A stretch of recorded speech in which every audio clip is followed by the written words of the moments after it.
What'll I do when you are far away and I am blue? What'll I do? What'll I do when I am wondering who is kissing you? What'll I do? What'll I do with just a photograph to tell my troubles to? When I'm alone with only dreams of you that won't come true, what'll I do?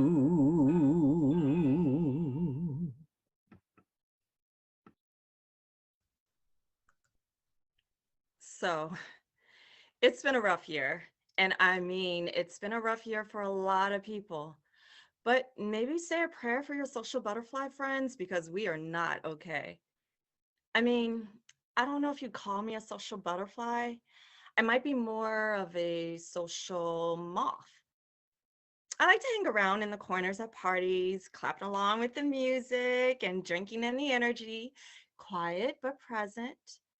I'm that person in your group chat who is always online, always active, who likes or reacts to every comment, but who never actually says anything. I'm just there for the ride. The vibes. Well, basking in everyone else's social glow. Yeah, and right now I'm having a pretty hard time. I feel like I've never been so alone in my life because you can't just go with the flow when there's no flow, and you can't just be a face in a crowd when there's no crowd. And there hasn't been a crowd for a long time. Wish I was just somebody's best friend. Well, most people have two or three best friends. People they prioritize, people who they'd rather spend time with when they have to pick one or two. Your bridesmaids, your groomsmen, those people. Well, right now, everybody's picking and choosing their favorite people because we've all got bubbles and we all have to decide who's most important to us and who we're willing to take that risk for. And nobody wants to take that risk for me. I am no one's favorite human being. Well, that's not to say I don't have friends. I mean, I have friends. When a big group of people goes out to karaoke together, I always get invited. And I've been a guest at a lot of weddings over the past few years, but recently, recently it's been really quiet around here. No karaoke, no weddings, no parties, just intimate coffee dates or quiet walks, none of which ever seemed to include me. So I started working on a couple of hobbies, thinking, that maybe that would fill the void. I took up knitting, which is hard, and then embroidery, which is harder. I spent like 2 straight weeks painting along with Bob Ross videos and trying to convince myself that every and all artistic accidents are just happy accidents. I learned to bake a pie crust. Actually, that I got really good at. Turns out, though, that baking is only a lot of fun if you've got somebody to share the treats with. There's a reason that every bake-off winner has somebody to call when they win. Somebody on the other end of the phone to scream and freak out on their behalf. But recent experiences have convinced me that nobody would bother learning to bake really well if they didn't have someone to bake for, because it gets boring and depressing. And what's more, then you have to eat all that damn pie by yourself and you just get sick. So I thought, I'll make some new connections. I'll meet some people. It's hard to make friends once you're out of your 20s, like ridiculously hard. There is no rule book or set of helpful guidelines for how to make meaningful adult friendships. Oh, you can find billions of websites and millions of self-help books on how to seek, find, and maintain the most purest and most perfect romantic relationship. But if you type, I'm 37 and I need a best friend into Google, you're going to get nothing. It's not something we talk about because either people assume that you must already have one or everybody assumes that you don't need one. I actually tried meetup.com, that one site where you go to find people who have similar hobbies. I met a guy who I really clicked with. And after we chatted for a few hours, he propositioned me for a threesome. Yeah, in a global pandemic, he tried to talk me into coming home with him for a threesome during a global pandemic. Can you believe that? Someday when we're all past all this and when we figured our shit out again and are eating in restaurants and going to parties and getting married again, I'm going to make some amazing new friends, some close friends, some best friends. And then I'm going to write a book about how I did it. Yep. I'm going to describe in meticulous step-by-step detail what exactly are the right things to say if you want to start up a pleasant conversation with someone you meet at an event, and what are the best events and venues to pick up for a best friend date. I'm going to create a whole new set of tools for people looking for new friends, language to use, safe words, terminology for different kinds of loneliness and different kinds of platonic longing. We're going to expand upon the phrase best friend so that it includes all sorts of other categories like best work friends, amazing hobby friends, confidence you can trust with any secret, friends you go to for advice, and a lot of others too. Because I think most people have all of those different friends, and that's what keeps them from being lonely. It takes a village to keep us sane. I wonder if those categories of friendship will still exist by the time all this is over. By the time the world goes back to whatever the new world turns out to be. I want them to still exist because, well, it's my turn. It's my time.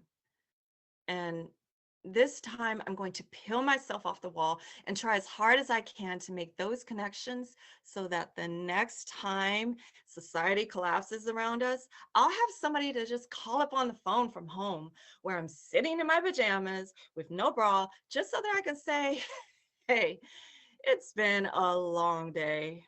Tell me something good, will you? Yeah, that's my New Year's resolution.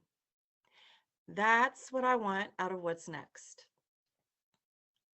I just want to be a few people's go-to person, a few people's favorite. Do you think I'm asking too much? Hmm.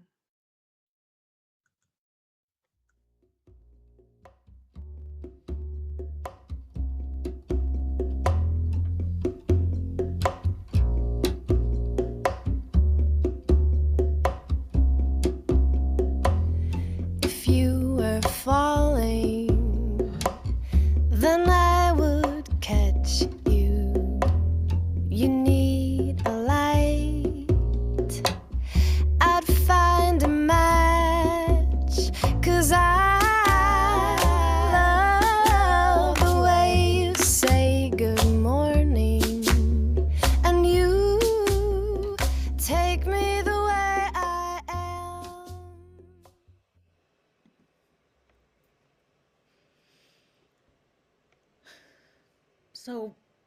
For how long after we make this is it safe for us to eat? I ask as David pulls out the Target brand gingerbread house kit he'd surprised me with on Christmas morning. He blinks at me. You don't eat it, he says. You build it. Right, yeah. I put on the kettle, grab a couple of paper towels to cover the kitchen table, grab the cake stand that I just finished rinsing off in the sink. But it's edible, right? Theoretically, David looks uncertain, but that's not what it's for. It's crafting gingerbread, not eating gingerbread. It's food, but for art.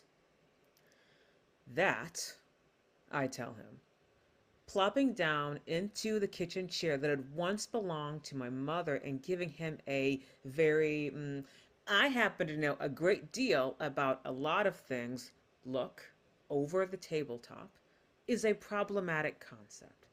The very concept of food, but for crafting, implies that we are privileged enough to be able to eat, and that we have enough food that not only can we get all our necessary calories in, but we can also waste some on art. The idea that anything is wasted on art hangs in the air between us. And I wonder if maybe I want to try rephrasing that? Or do I? David carefully extracts the pre-made pieces of gingerbread house from the box as he thinks about that. He always thinks in silence. The gear is turning gently while he crafts each careful response to what I've said. I, on the other hand, am and have always been a happy denizen of what my friend Jane calls the blurt zone. That's a good point, he says eventually, nodding at me. Still, once we've had our hands on it, I don't think we can donate it anywhere. Not during COVID, so. It's like, you're right. Sorry, I mumble. I mean, I think it's important to remember. That's all. Conscious that I'm talking the talk, but not walking the walk, I watch David lay out the little bags full of candies shaped like peppermints and candy canes and super tiny gingerbread men. They're so small, I sigh. I don't think I can. That's why we're doing it together, David reminds me. Now, do you want to put the pieces together, or do you want to talk me through it while I put them together? He knows that I can't line them up properly, that if I tried, they'd be messy and all over the place. But he always asks anyway. Makes me feel sort of normal, which is sweet. He's a very sweet man. I'll help, I say, and by help, I really mean watch and make supportive noises. And he knows it. Okay, David nods.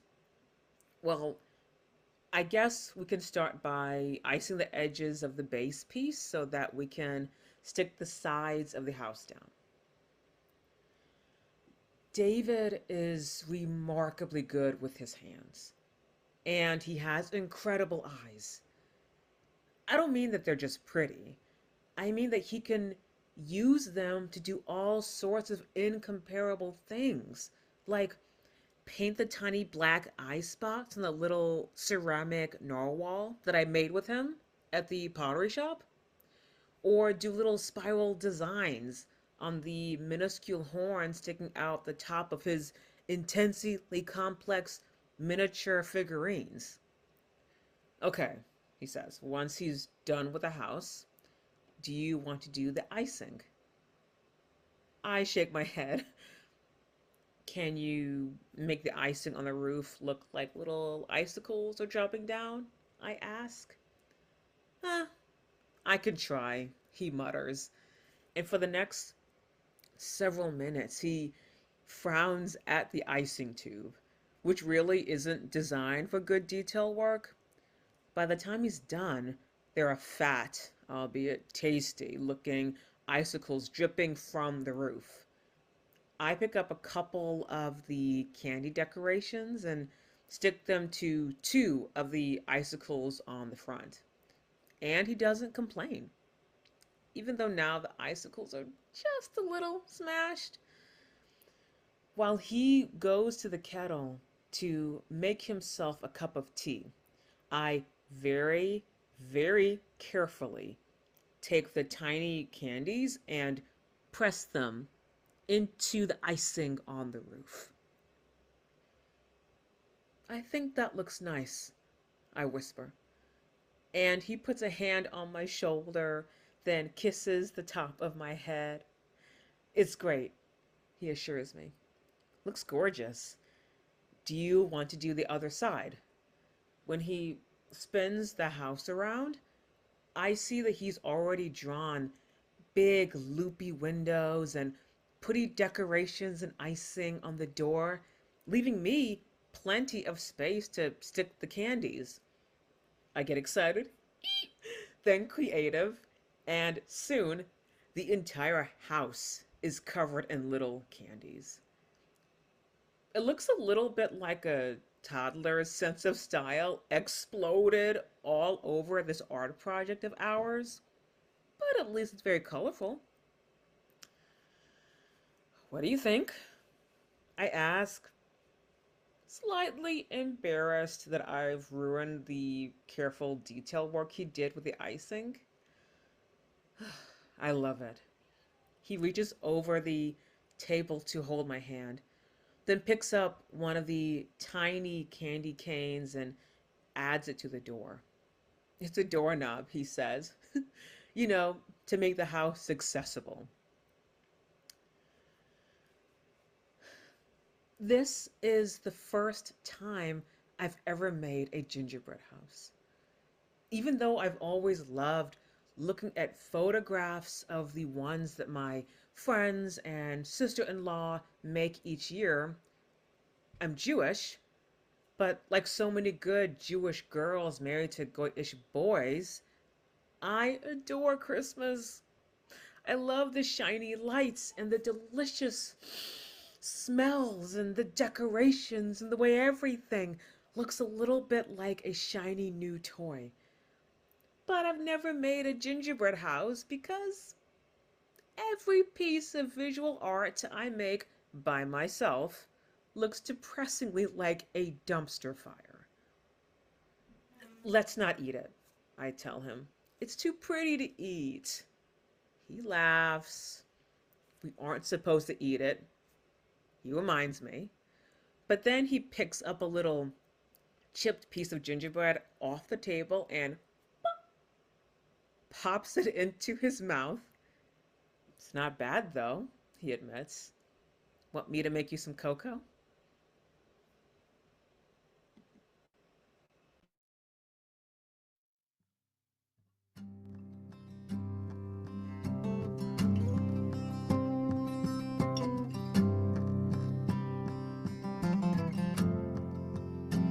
I drink good coffee every morning. Comes from a place that's far away. When I'm done, I feel like talking. Without you here, there is less to say. I only learned the term manic pixie dream girl in my 20s, but apparently it refers to movie characters, specifically female movie characters, whose entire purpose is to be quirky, pretty, indie, and positive, while waltzing into the life of some down on his luck male character and turning his entire worldview around. a manic pixie dream girl exists to save her often depressed male love. And that's it. That's her character. That's her purpose in fiction and in life. Well, 21 years old, being a manic pixie dream girl was absolutely everything I aspired to. The idea that I, with my lumpy figure and my frizzy hair and my crazy nerdy pastimes, could be a life-altering event for someone was a dazzling concept. I had no experience of being beautiful or fascinating, but I wanted one. I wanted to be so fascinating that I could lure someone out into the sunshine, that I could heal depression and cure ennui. I aspired to be a level of inspiring that only fictional characters ever really achieve. And then one day, I met Raphael. Raphael had a beautiful voice, a classic Parisian French accent, and a remarkable way with words. He wrote character vignettes that brought these single-page human stories to life with a vivacity that took my breath away. He was an artist. Raphael was also 72, was a little bit too obsessed with the sexual dynamics between the characters in everything that anyone submitted in our Writers' Workshop Club meetings, was an alcoholic, and was, in his own words, dying of ass cancer, which of course made him a tragic poetic hero in my eyes. When I began editing his novel, we started out meeting at the library once a week to look over drafts and to share thoughts about the chapters he regularly submitted by email. Then, after a few months, we began to meet at his cute Virginia house, which was decorated with portraits of various famous figures painted by his late mother, and with particularly scathing reviews that his previous books had received, framed and mounted for the amusement of guests. We got along like a house on fire. He had a great sense of humor, and he liked it when I was clever and witty, which delighted me. He told me I was beautiful, that I had a lovely sense of style, that my French accent was exceptionnel, and that I understood his writing in a way that no other editor ever had. I found his writing evocative, exceptional, intriguing, and even the graphic sex scenes, which the man was always the initiator and the woman was always just the tiniest bit unwilling, never really bothered me. At least not enough that I wasn't willing to fix the typos. He had to have surgery on his cancer about 7 months into our professional relationship. He lived alone and had no family, so I drove him to the hospital. I checked him in. I sat outside in the waiting room and played on my phone for 2 hours in case there was an emergency and he needed someone there to, well, I don't know, honestly, but thankfully it never got that far. He got out safely. I drove him to a restaurant, treated him to a fancy, happy, cancer-free day lunch, and then took him back to his house where we worked some more on the book. A few days after that, he proposed to me. He just got down on one knee in the middle of the living room and told me that he'd known I was the one to save him, the one to be his muse ever since he'd first sat down next to me at the writer's workshop and had heard my laugh. He said I'd changed his life, his world, that I'd inspired him to write a one-woman play about a beautiful woman who steps into the life of a dying man and gives him strength and hope again, even if only for a little while. I didn't know what to say. I mean, I know what I wanted to say. I wanted to say no. It was just hard to figure out exactly how to phrase it. I told him he'd misunderstood, that I hadn't meant to do or be anything like that to him, that I was his editor, his friend, and we had a good relationship the way it was. He just gazed up at me with those big, sad, mournful eyes like a kicked puppy. So I tried something else.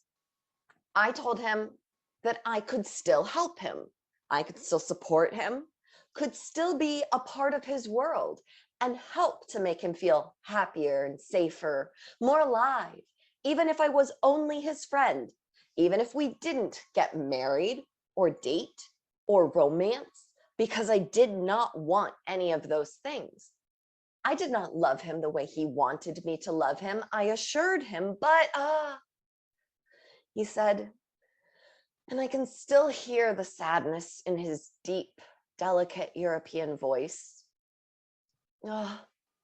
So you don't love me, but at least you can't blame me for loving you. You are my dream girl. He called me every night, in the middle of the night, for weeks after that. I couldn't reason with him, couldn't convince him that really things would be okay with us, even though I wasn't ever going to go out with him, even though I wasn't ever going to fall in love with him, not ever. I was quite serious about that part. I made it clear several times.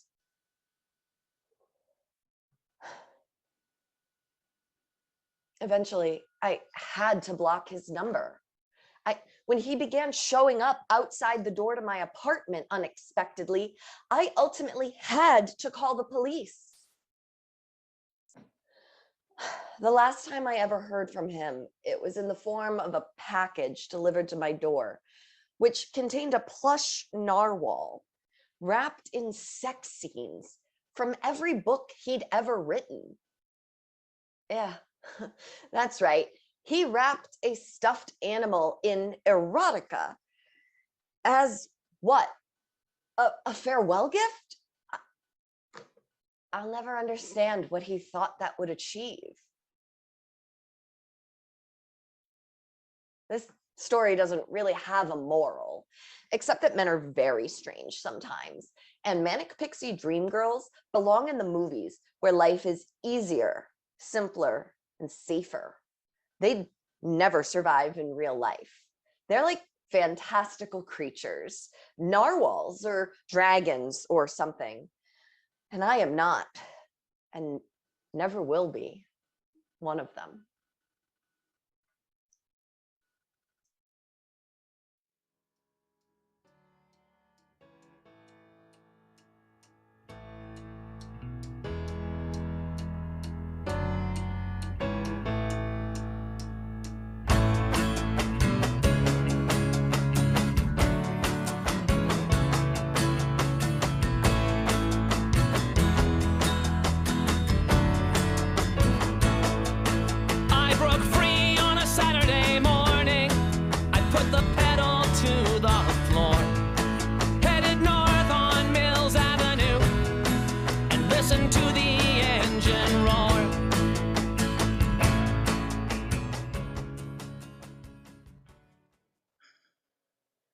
I was gluing together the broken pieces of my partner's favorite Christmas ornament at 3 o'clock in the afternoon on December 24th when my cell phone started ringing.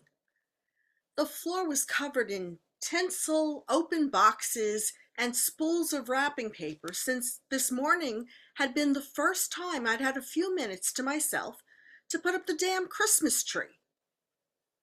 I'm not really a Christmas kind of lady.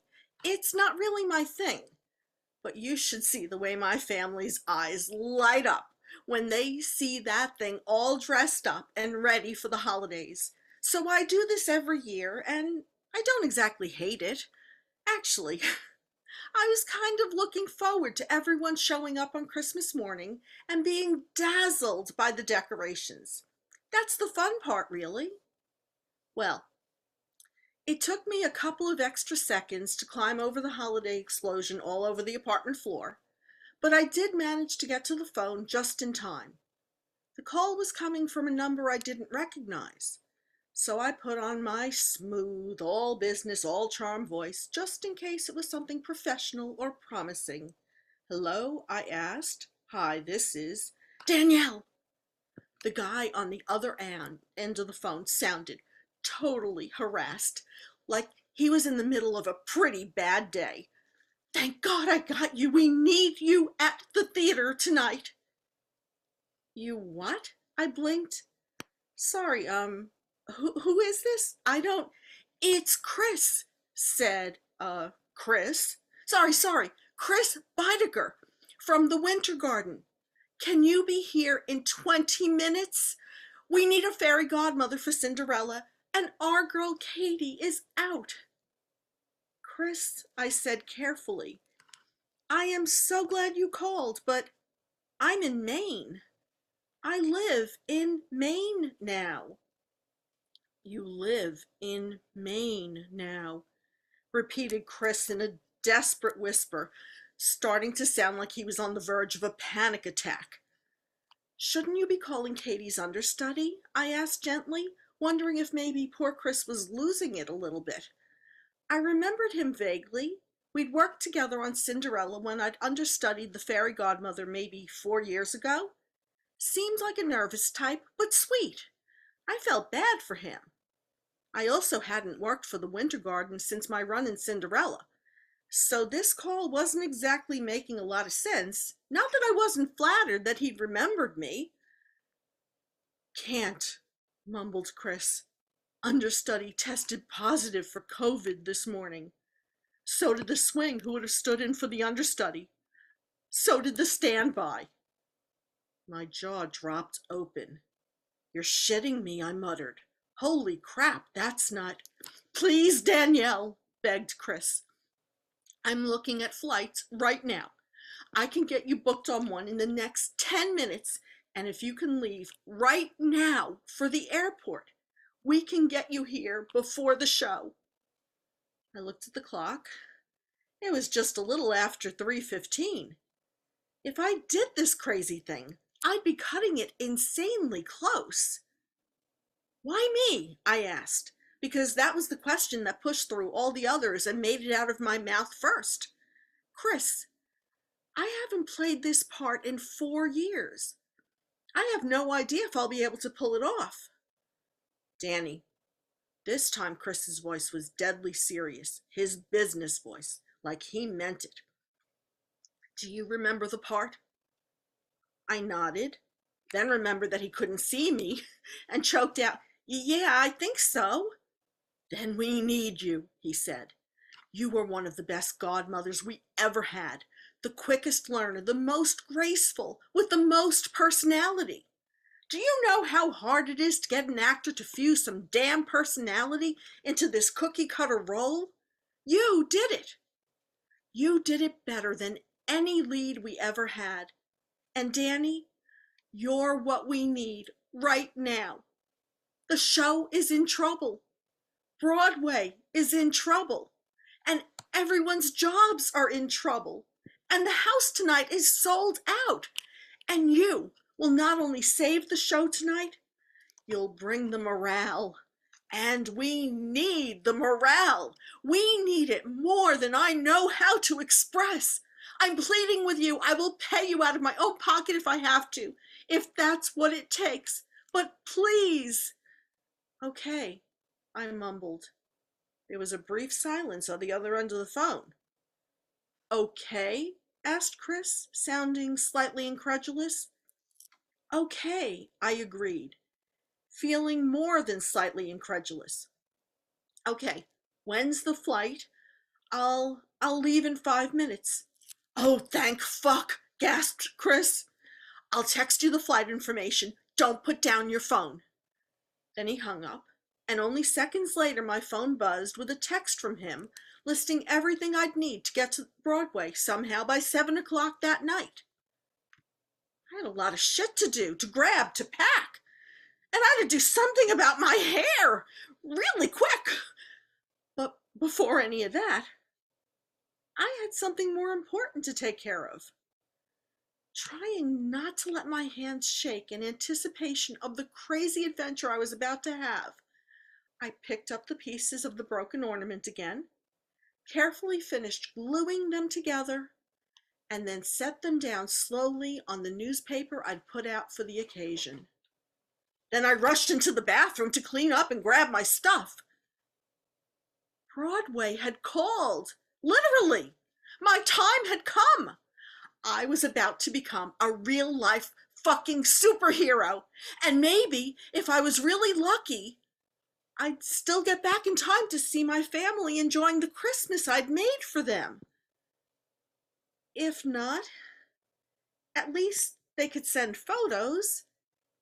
Yeah, that'd be fine.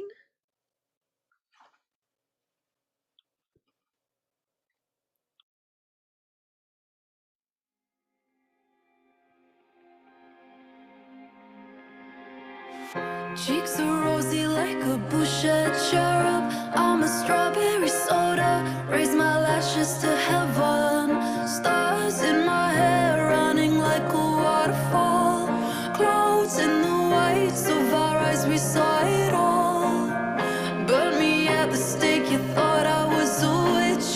Centuries ago, now you just call me a bitch. Mother Nature's dying, nobody's keeping score.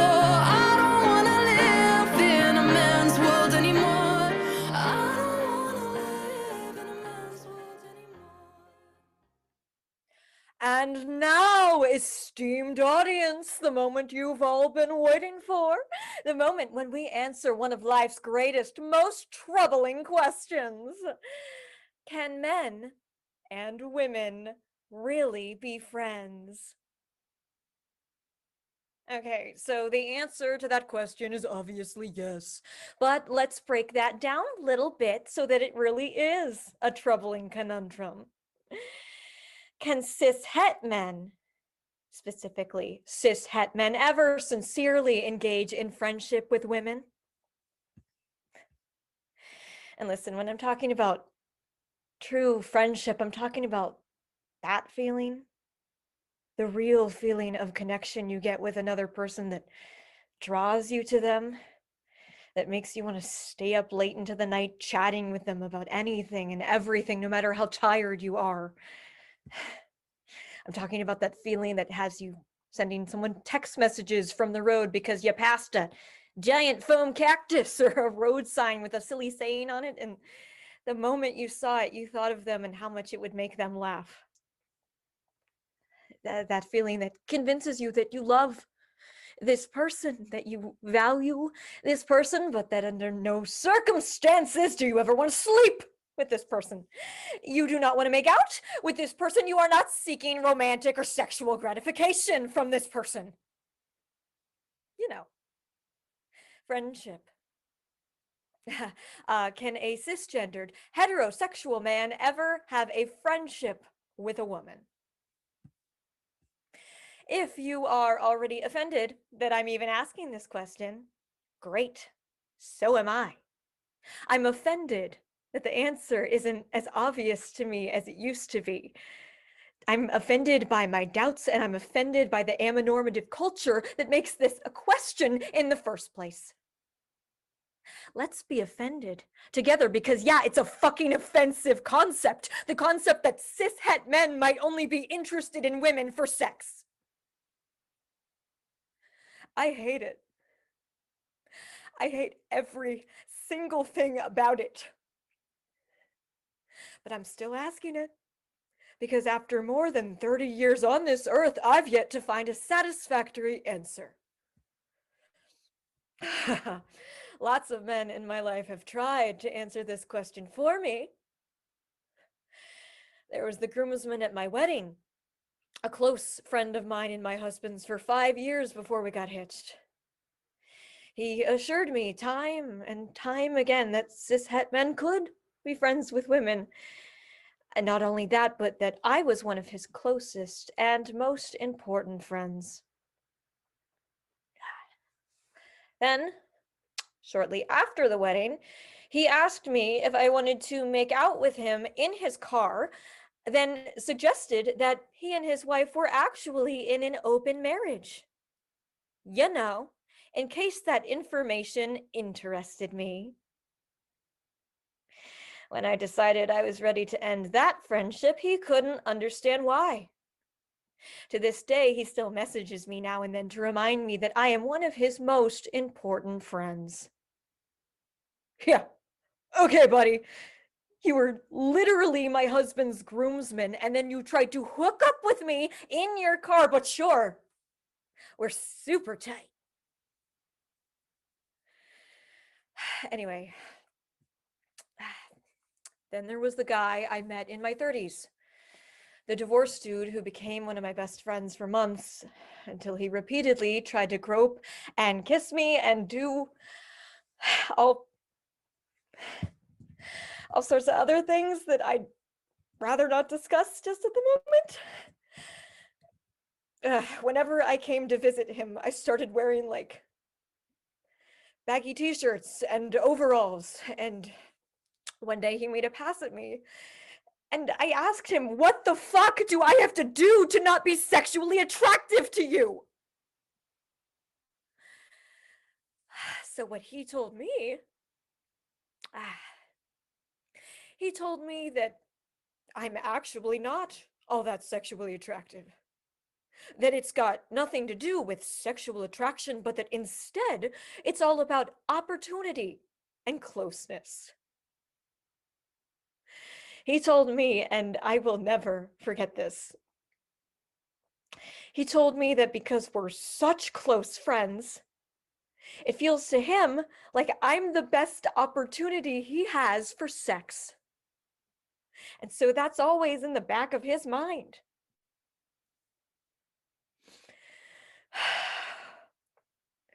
What a dick, right? Yeah, but here's the thing. He's actually not the only guy who's ever told me that. Not even close. Anyway, so the list goes on, and my point is, I'm starting to wonder, like, was I wrong all along? Was I wrong when I had a fight with my mother years ago about a male friend, when I told her that just because he was a dude, that doesn't mean I was gonna have sex with him? Are even the good cis het men just kind of off limits for friendships? Should I just stop trying? Should all women stop trying? But then I got this great idea. Hear me out. So I'm going to try to find a man who lives on the other side of the country. No, maybe even on the other side of the world. And I'll see if I can become internet friends with him. Can I be friends with a cishet man if there is absolutely no chance whatsoever that he could ever have sex with me simply because of the truths of space-time and lack of physical proximity? Will that person want the friendship that I'm offering? Will they be my new best friend? Because, you see, I'd really like to prove that it's possible. I'm not even sure why I want it so badly anymore, but after years of being disappointed and sad and having my heart broken by beloved best friends who really didn't love me at all, at least not the way I loved them, I kind of just need to prove to myself that I'm not just a crazy asexual bitch without a prayer, that the world doesn't work the way Harry and Sally do, that there are meaningful, powerful relationships out there waiting to be available to me with cishet men I've yet to meet.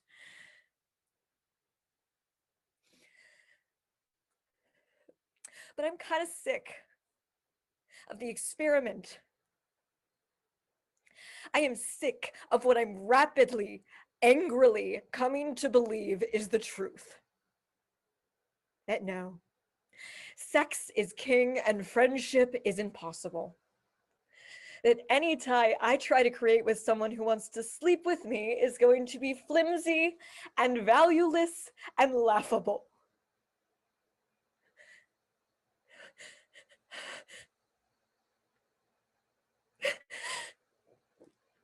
I feel laughable. I feel embarrassing.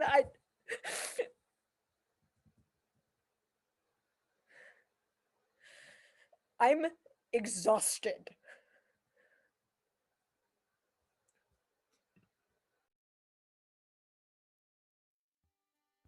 Fall is here, hear the yell, back to school, ring the bell, brand new shoes, walking blues, climb the fence, books and pens. I can tell that we are gonna be friends. I can tell that we are gonna be friends. Walk with me, Susie Lee, through the park, by the tree. We will rest upon the ground. Look at all the bugs we found. Safely walk to school without a sound. Safely walk to school. Kat and I meet every Sunday morning at Starbucks to drink delicious cocoa and to live the fantasy that we are sought-after best-selling novelists with deadlines to meet and readers to please. To her credit, Kat actually has a small social media following, whereas all I have is the dream of being a controversial yet beloved asexual smut writer. It's a contradiction in terms, and I like that. Always confuse people, that's what I say. Kat's a contradiction in her own right, which is a delightful challenge to keep up with, and I love her for it. She's a high-powered lawyer with a bright green hair, working in... Okay, I'm going to be real with you here. I don't actually understand the extent of what she does, but I know it has to do with cannabis patents. She looks like a rainbow-colored business mermaid. It's incredible. Oh, and she's also a historian. This one time she wrote a short story about exploding irons from some century or other, and now she's writing a novel based on Shakespeare and Danish history. I just, wow, right? So, this one Sunday morning, Kat and I are sitting, writing, drinking, snacking, and then, all of a sudden, she just shuts her eyes for a second, and then opens them and looks straight at me. Andy, she asks me, what if I told you that I was going to quit my job just to write full-time? That's crazy, right? I mean, you don't have to tell me. I know it's crazy. This is a tricky friendship moment, because what do you even say to something like that? Like, I pride myself on honesty, but also being a positive and encouraging person. Can those two things occupy the same space in this moment? There it is again, the contradiction. So I say the only thing I can really say while keeping it sincere. I don't know, I tell her. I don't know what I think of that. But the truth is, I do sort of have an idea what I think about it, because I've thought about the whole thing myself a couple of times. Now, I'm in my 30s and Kat's somewhere in her 30s, and some days I'm convinced that we're way past the point of no return when it comes to being adults and taking ourselves seriously. And then, on the other hand, we could drop dead any day. And do we really have to drop dead being miserable at our impressive big kid jobs just because our parents told us this is what we're striving for in life? I mean, Kat loves writing. Which one is better? Dying old at like 90 or something, having been a really great cannabis lawyer all your life, or dying youngish, kind of broke at 60 something, having loved every day of being a writer? I mean, okay, nobody loves every day of anything, but you get what I mean, right? You do. My mom says that life's too short to stay somewhere you don't love, I tell her. She just raises an eyebrow at me. We both know that my mom is the head of the Fish and Wildlife Service. So, like, does she really have a right to contribute to this conversation? That's debatable. Kat takes a sip of her cocoa, types out a few words with part of her lip caught between her teeth, and then shrugs. I think it's crazy, she sighs. I mean, look, I can do this rationally. If I find myself the right legal job with the right hours, then I can use the money I make at work to support my writing career. Oh yeah? I challenge her. When in there are you going to rest? She blinks at me like she hasn't considered that, then laughs.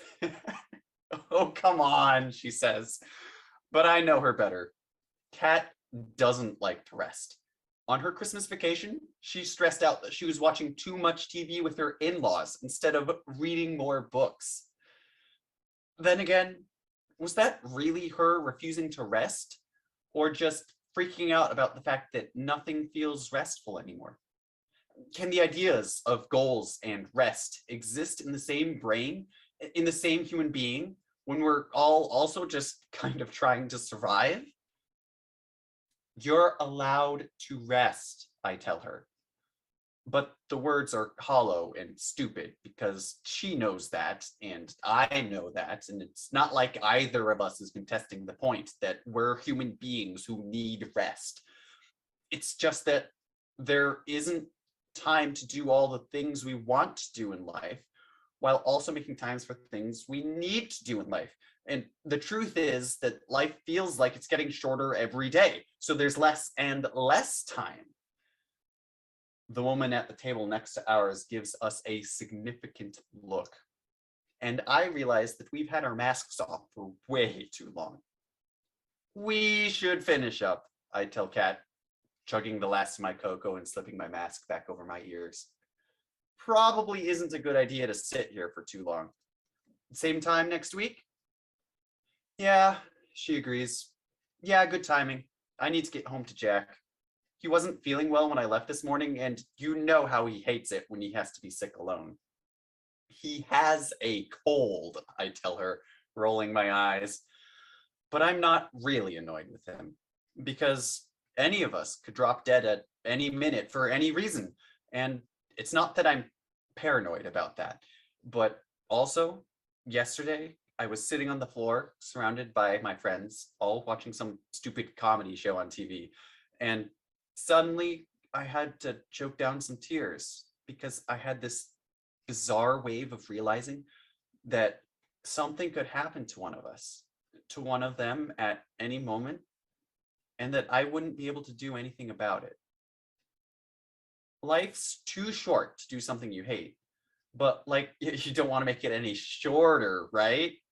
So you have to do the things you hate to take care of yourself so that you can do the things you love. But also don't forget to rest, because not resting means you can't do the things that you love or that you hate. And then where are you? What if, I suggest suddenly, we just become pirates? I feel like pirates have it so much easier. Plunder, pillage, cannons, maybe a nice swim every now and then. Yar, says Kat. And then she finishes her coffee and we both get up so that the lady at the next table can feel safe again.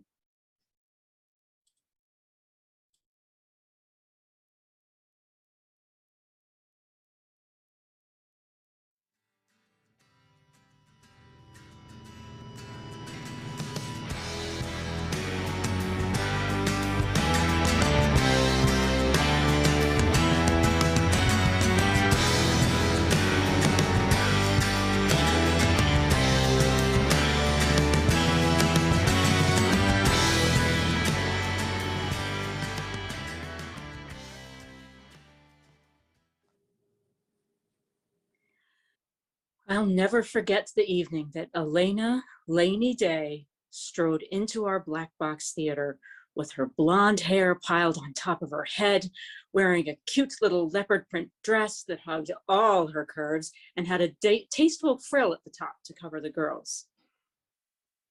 She was wearing purple high-heeled shoes and carrying a purple handbag with a heart on it. When she caught me staring, she winked at me and then gave me a little air kiss with perfectly lined purple tinted lips. And then she disappeared into the dressing room while the rest of us just gawked at her retreating feminine form in shock.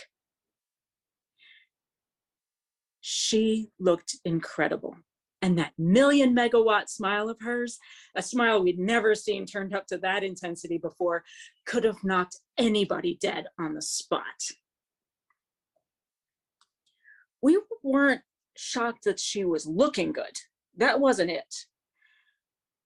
We were shocked because until that moment when she'd come in with the shoes and the dress and the hair and the smile, we hadn't realized that she was her, that she was Elena. The day before, she'd come to rehearsal as someone else, using a different name, the name that was listed on her driver's license, and we had assumed that she was who her paperwork said she was, a 50-year-old man.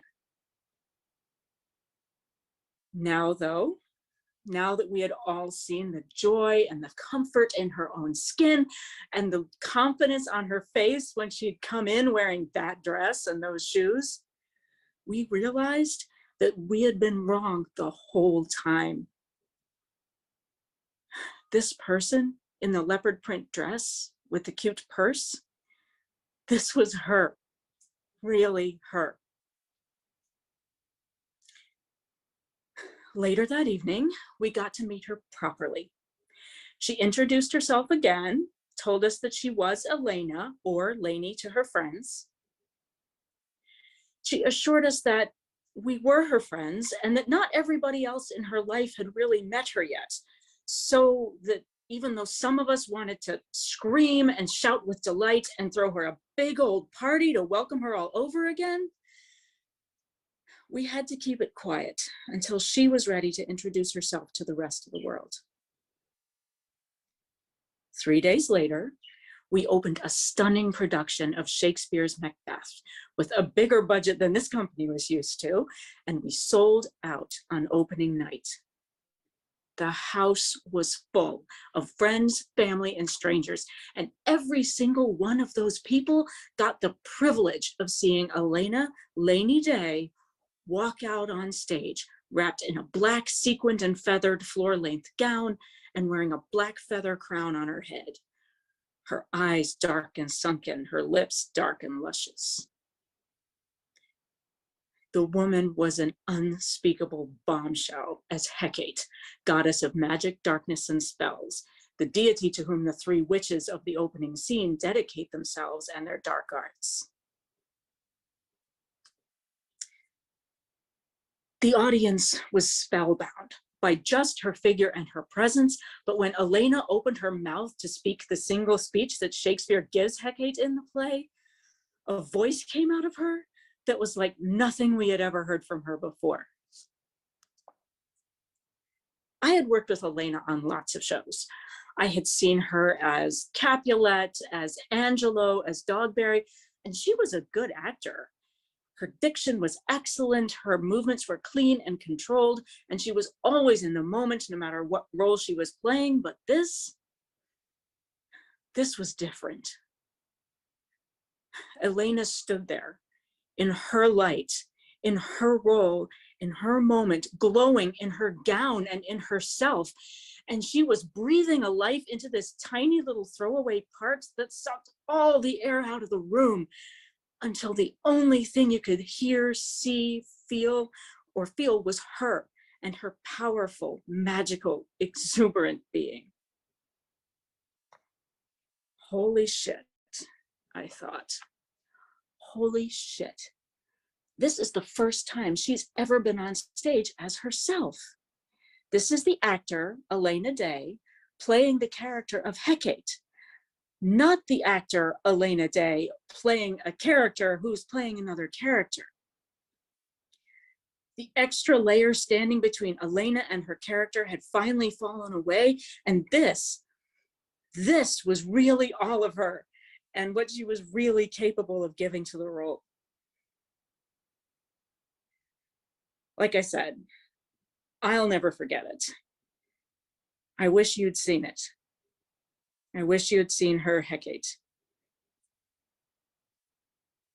After the show closed, we all went out to our favorite local bar and got drunk together, like always. I sat next to Elena and I proudly produced a kitschy silver locket that I had picked up for her with a coupon that I had for the personalization place at the mall. It said Elena on it in loopy font. Sorry, I muttered. I know it's kind of stupid. She just smiled graciously at me. I love stupid stuff, she told me. It's adorable. Thank you. Downing my second screwdriver, I tipsily asked her, hey, so why'd you tell us first? Wasn't that scary? She just looked at me, super serious for a moment, super sober, and then nodded. Yeah, she agreed. Yeah, it was scary, but you know something? Something that I think I've believed all along is that if you're not willing to be vulnerable around someone, it means you don't trust them. Relationships are all about trust, and trust is all about vulnerability. So I wanted to be vulnerable with you. Then she gave me that million megawatt smile again and sipped demurely at her drink. Are you glad you did it? I asked. Glad you told us, I mean? Again, she nodded, slowly, thoughtfully. I am glad, she said. I'm glad I did all of it. I'm glad that I told you the truth about who I am, that I had the chance to really own and embody Hecate. You should try it sometime. It's such a powerful experience.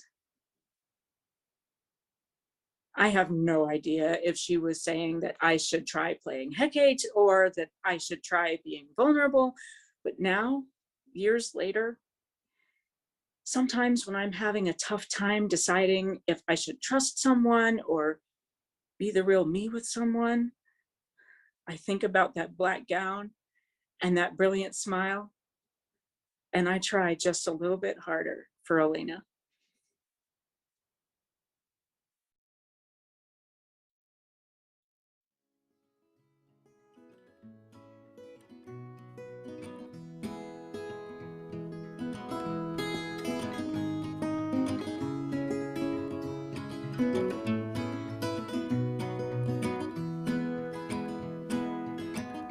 This is the first day of my life.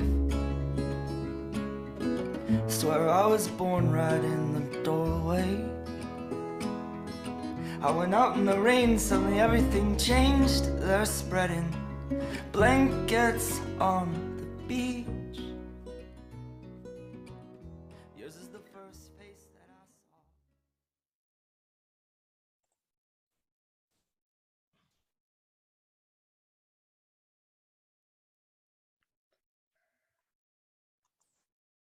Once upon a time, in a galaxy far, far away, I was a huge Star Wars fan. Like, I was a Star Wars fan the way some people these days are Harry Potter fans. Dad and I used to watch those movies all the time, and I was obsessed with them.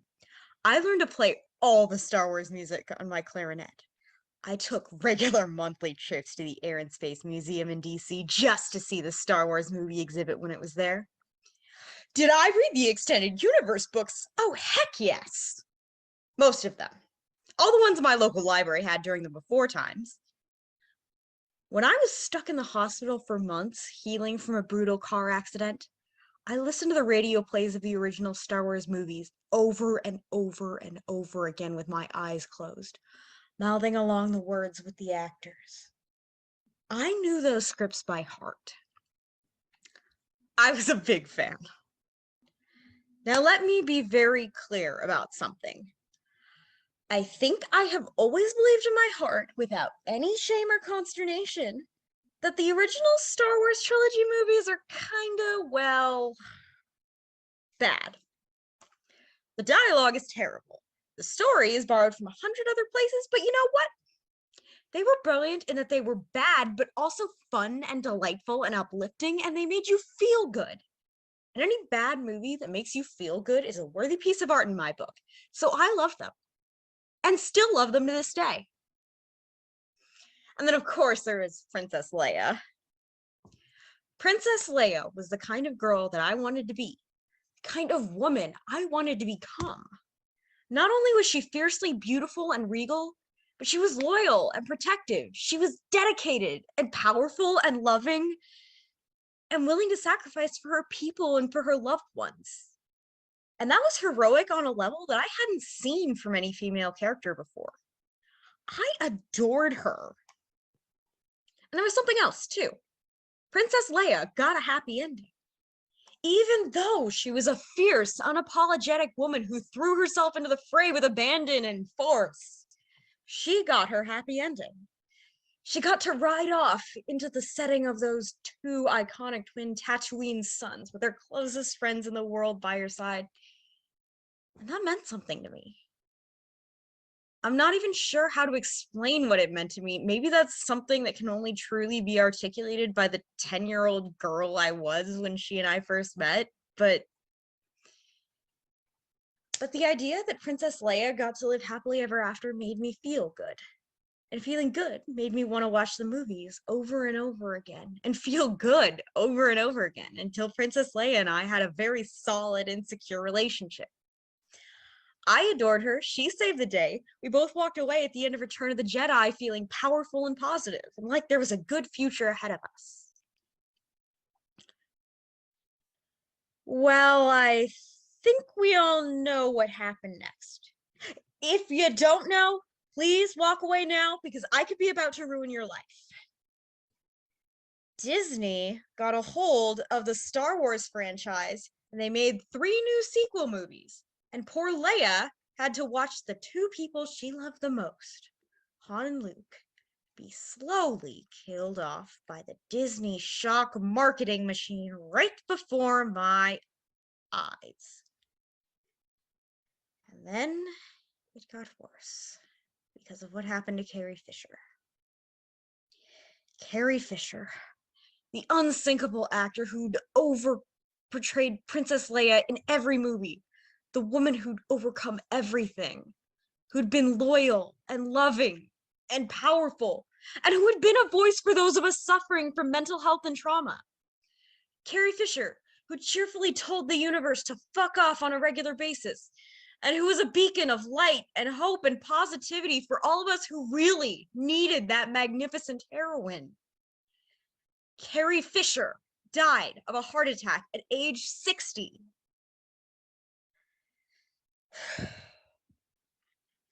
So when Carrie Fisher died, of course, they had to kill off the character of Leia too, because that's really the only thing that could make sense at that point. I think we're all glad they didn't recast her. That would have been painful to watch. Anyway, that was it for the happy ending. No happiness for Leia, none for Carrie either. It rocked me to my core. It stripped me down until I was 10-year-old me again. And there I was, horrified and heartbroken by the loss of my champion, my princess. The happy, hopeful ending that I had apparently clung to throughout my teens, my 20s, my 30s, and which I felt had suddenly been ripped out of my hands, leaving me doubting my heroes and questioning whether or not my desire for a happily ever after had been foolish all along. I told you I was a really big fan, right? But I don't think that's weird, honestly. I don't think that's something to be ashamed of, because we're all clinging to something, aren't we? We're all immersing ourselves in something or other, using something to buoy us, to remind ourselves that there's light at the end of the darkness, that there's hope at the end of the legend, that you too can be a hero in your own narrative, and there's something to look forward to when you get there. All of that. I think Carrie Fisher was into that idea. Carrie, who'd been through trauma and tragedy, the entire Star Wars experience, which apparently hadn't been all roses and sunshine behind the scenes. Carrie still managed to flip off the universe, to hug her dog, and to remind the rest of us to stay hydrated, take our meds, and believe ourselves. We still need heroes. I still need heroes, anyway. Star Wars franchise may have betrayed my trust and destroyed the future of my beloved princess, but I'll recover from that blow someday and keep looking for something new to attach myself to just long enough to keep going in the direction of my triumphant twin sons. And I'll do that over and over and over again until I find my happy ending, or whatever lies in that direction. I mean, that's what Carrie would have wanted, right? Here's to you, Space Mom.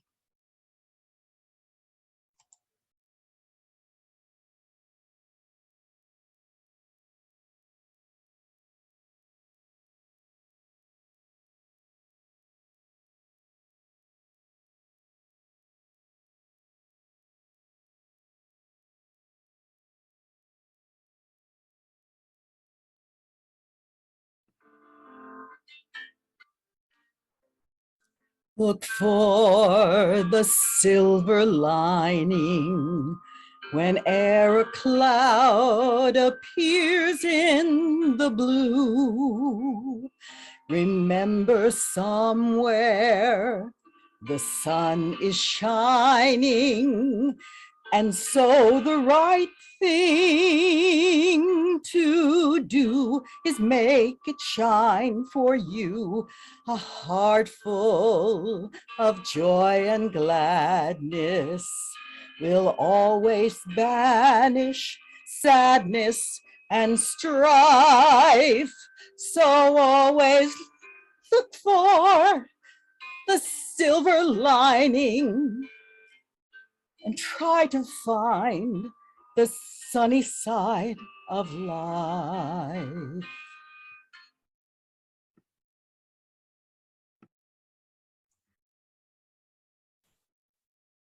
My grandpa Jack was the most ridiculously optimistic person you've ever known. He was like the hope that just popped up out of Pandora's box. He could look forward to anything. Seriously. Here's an example. There's a favorite story that we tell in my family that my dad and his brothers love to tell. Although, of course, it kind of gets a bit embellished every time Dad retells it, like any good family story should. So, my dad and his two brothers, Adam and Eric, were kids, like maybe between the ages of 6 and 10 or something like that. They lived in Massachusetts, close to some kind of ski resort. And so one morning, Grandpa pulled them all out of bed at some awful hour, like 4 a.m., and bundled them into the car with a bunch of blankets and extra coats and things. They drove a couple of hours to the ski resort. My dad and uncles all huddled up in the back of the car. And then they got there and have you ever been to Massachusetts in the winter? It's cold. I mean, it's really cold. It's not like fun, friendly, Frosty the Snowman cold. It's like frigid, freezing, ice on everything, cold. So, Grandpa didn't want his little boys freezing any more than they absolutely had to. And he had them all stay bundled up in the car, all wrapped in their coats and blankets. But he had them dangle their feet out so he could help them put their heavy ski boots and socks on. Ski boots are kind of hard to manage with gloves on, so Grandpa had to take his gloves off. And then his fingers were freezing. His hands were so cold, they started cracking and bleeding while he did up the little boy's ski boots. So, there they were, shivering in the cold, bleeding, huddled up, looking like something from a post-apocalyptic novel about life in the snowy wastelands. And then, Grandpa looked up in the ice-blue, stone-cold sky, smiled the biggest, most genuine and sincere smile anyone had ever seen, and said, "It's going to be a beautiful day today." That's the one thing about the story that never changes, no matter who tells it. Grandpa always says, "It's going to be a beautiful day today." And maybe the craziest thing about this story is that my dad never tried to give it a moral. He never tried to explain what it all meant, and this from the guy who used to read me a book called The Magic of Patience before bedtime. Now, Dad just let Grandpa's story stand as it was. And so it's meant a lot of different things for me over the years. When I was a little kid, it was a story about my beloved grandfather just being super nice to his sons and helping them with their boots in the cold. When I was a teenager, it was a story about how annoying optimistic people can be and about how stupid that optimism can look from the outside. But now that I'm as adult as I think I'm going to get, it's a story about love. Oh, but wait, there's more. There's so much more. So, my Grandpa Jack passed away at 95 years old, surrounded by his beloved sons. We all went up to New York to attend the funeral. While we were there, my dad and Adam and Eric went through some of Grandpa's stuff, and they found papers they'd never seen before. These papers told a different story we'd never heard, of a little boy named Jack, whose Ukrainian birth parents had killed each other in a crime of passion when he was just a few years old. And then their distant relatives had adopted him and brought him to America, where he'd eventually ended up in World War II. And only then, only when he joined the army, did he end up officially getting the last name that he used for the rest of his life. My dad's last name. My last name. So my sweet, loving, absurdly optimistic grandpa had kind of a terrifying past that apparently he didn't ever talk about, not even to his closest loved ones. And then he grew up and went off to a horrifying war.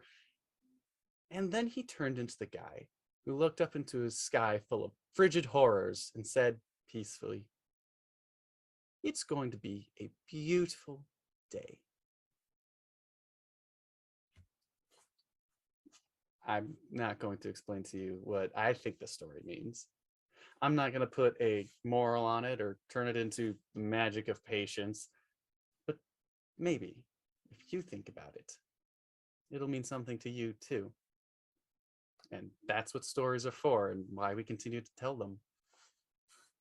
Grandpa died like 10 years ago, but I'm going to keep telling this story forever.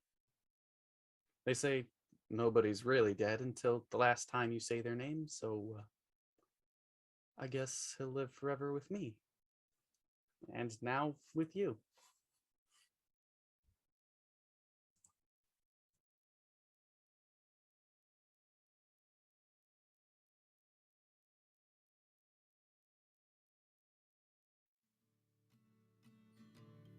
From a paper umbrella and both of our drinks to the shadows that walk without us.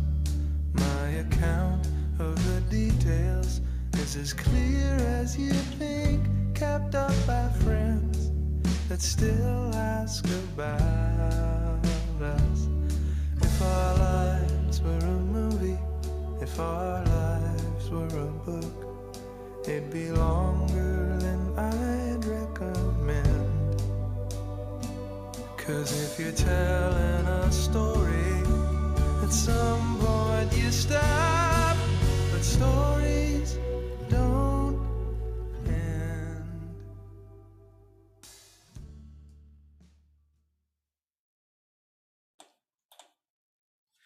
I met a guy on an airplane on a red-eye flight to San Diego on my way to a conference back in October. It was maybe 3 o'clock in the morning, and we were the only two people in the entire row still wide awake, sitting side by side in that sort of vaguely uncomfortable, silent solidarity that exists between two complete strangers. Stuck behind N95s, faces coated in mask sweat, exhausted by a seemingly endless trip that neither wants to take. "If you get a chance," he said quietly, "you should see the seals." I turned and blinked at him, not entirely sure if he was speaking to me. "Sorry, I began. "The seals," he repeated. There's a kind of pier. You can get there for free. All the seals just kind of hang out there, showing off. Maybe hoping for some French fries, I don't know. If you have some extra time, you should go see them. It's amazing. You'll never forget it. Oh, I cleared my throat. Thanks, I'll try. I mean, if I get some free time, I'm going for a conference, so I'll probably not. You've gotta find the time, he insisted. Still quiet, still gentle, but with a bright look in his eyes. There's nothing like it anywhere, like being that close to them.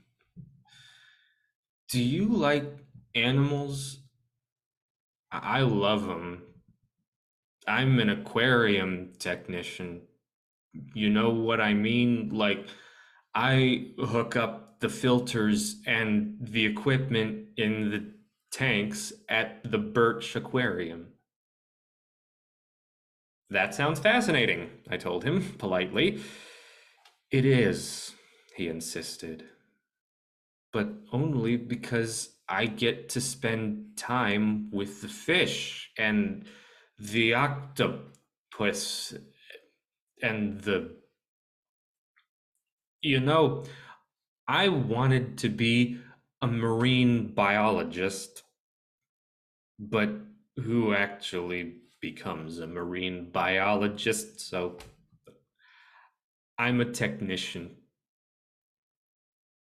I wasn't sure how to respond to that, so I just gave him one of my best professional smiles, hoping that would somehow convey that I understood that the concept of professional dreams was a complex, oxymoronic one, and that I had once wanted to be a theatrical director, not a marketing monkey. He sighed. I'm sorry, he mumbled. I'm drunk as a fish. It was a long layover and I hate flying. Is that a thing, like drunk as a fish? I feel like I've heard people say that. I don't think fish drink, I told him. But he shook his head emphatically. They have to, he insisted. I mean, everything, every animal has to drink. You see, I've watched the fish trying to figure this out. Like, you'd think I'd know this because I change water filters for a living, but like, this is something I'd know if I was a marine biologist. Fuck. Oh, I wish I could use Google right now. Fucking airplanes. I feel like we've been up here for hours. It had only been 45 minutes. I'd been hoping to sleep through the flight, but insomnia's a bitch. Time doesn't fly when you're not having fun, I said lamely. He laughed. Hey, that's funny, he said. It's funny because we're flying and time's not flying. Jesus, I'm hilarious, huh? I'm Justin, by the way. I'm a lot less funny when I'm sober, so you, sir, are the lucky one today. He flashed me a sheepish grin, like he knew exactly how annoying he was being, the stranger in the next seat, refusing to shut up on an endless flight, and I couldn't help it. I grinned. I'm Jack, I told him. Ooh, that's a cool name. Yeah, I like Jack. He nodded, sagely. You on your way to work, Jack? You look like a man headed straight to hell. I mean, fuck, that came out wrong. I mean, the look on your face, you look miserable. You don't look like you want to be here. That's what I meant. Work conference, I said. Now, I'm not thrilled about it, no, but hey, I've never been to San Diego. Maybe while I'm there, I'll get to see some seals. That sounds like a nice detour. He barked out a laugh. You never told me if you liked animals, he reminded me. I like animals, I agreed. I've got 2 cats at home. Cats? He wrinkled his nose. Cats aren't warm. Cats are assholes. Cats don't have any feelings other than hungry and pissed off. Cats are... Listen, when you need some guinea pigs. I raised an eyebrow. I need what? Guinea pigs. Justin fixed me with a serious look, and I finally saw the alcohol in his bright eyes, realized that maybe he'd had a little bit more than I'd previously thought. Were there any snacks? Maybe crackers around here? I tried to remember if I had anything stashed in my carry-on bag. Guinea pigs, he repeated. You know why? Because they will love you. You can pick them up and snuggle them, and they don't fight you too much. And then they make these cute little noises because they're happy just to be held. Let me tell you, the cure for loneliness, Jack, is a couple of guinea pigs. Cats will make you lonely. People will make you lonely. But piggies, they're loving. There was so much to unpack there that I wasn't even sure where to start, or if I should start at all. But they won't talk to you, he went on. I mean, they talk to me, but it's not like I understand them in their little pweep pweep language, right? Right, I agreed, slowly. Yeah, I wish we could understand what our pets were saying to us. That'd be great. We're lucky to have them, anyway. Justin shifted in his seat. He fidgeted, grimaced like maybe his head was starting to hurt him. Listen to me, Jack. Human beings, we're not meant to live in an emotional vacuum. That's why we domesticated dogs in the first place, right? I was pretty sure that the first dogs had been domesticated to help around the farm or something like that, but I didn't feel it was worth arguing the point. I agree, I told him. Human beings aren't meant to live alone. While we spoke, I thought of my empty apartment at home. The cats boarded up at the local grooming place. The rooms empty and silent, just waiting for me to get back and seriously consider cleaning them. Do you want to know a secret? He asked me. I did not. I did not want to know a secret because really, do you ever want to know a secret told to you by a drunken stranger on an airplane mid-flight? Does that really sound like it would be a good adventure in any context? Sure, I told him. Sure. Tell me the secret. I drink because I'm afraid to talk to people, he admitted. You know, I'd have never said a damn word to you if I wasn't sloshed. And that's why I do it, why I drink before I get on trains and airplanes and before I go to big events, because I want to meet people, but I don't know how to do it.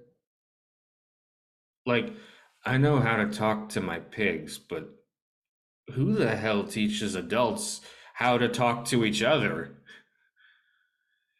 That's alcohol. Drinking teaches you that. And I need that because human beings aren't meant to live in a vacuum, I said quietly. Yeah. He took a quick breath. Yeah, I wish we knew how to talk to each other sometimes, that's all.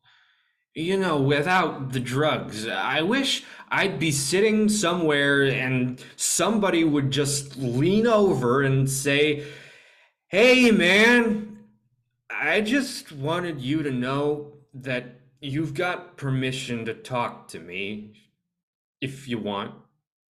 It's cool, man, if you want to have a deep conversation with me. It's not weird, it's not crazy, it's cool.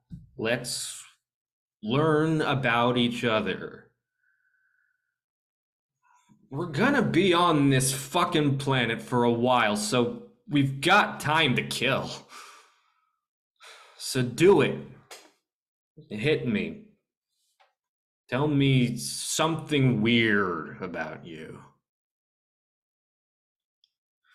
For a few minutes, we flew on in silence.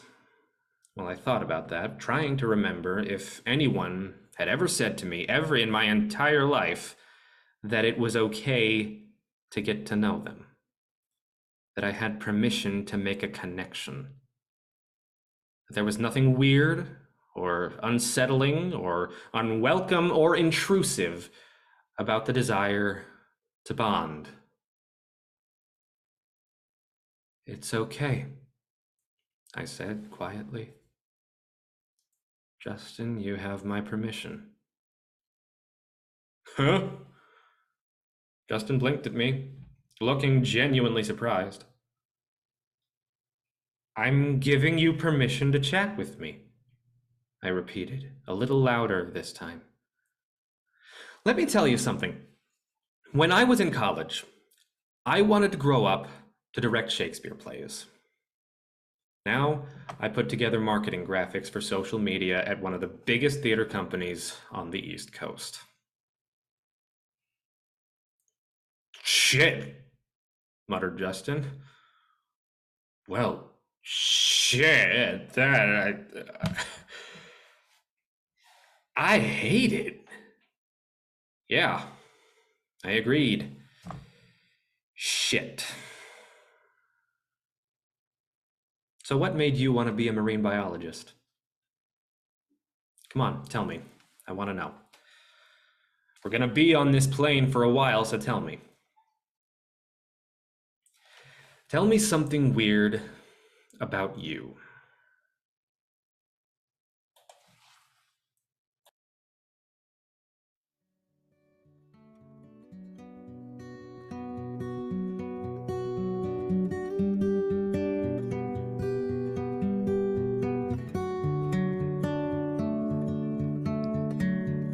And baby, when you sleep, do you dream of me? And when you're awake, do you think of me? I need to know, how do you feel?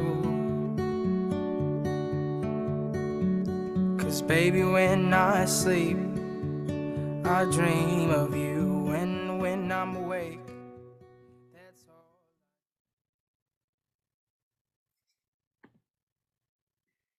The other night, my friend and I had the chance to see Cecil Baldwin perform in the Night Vale live show in DC.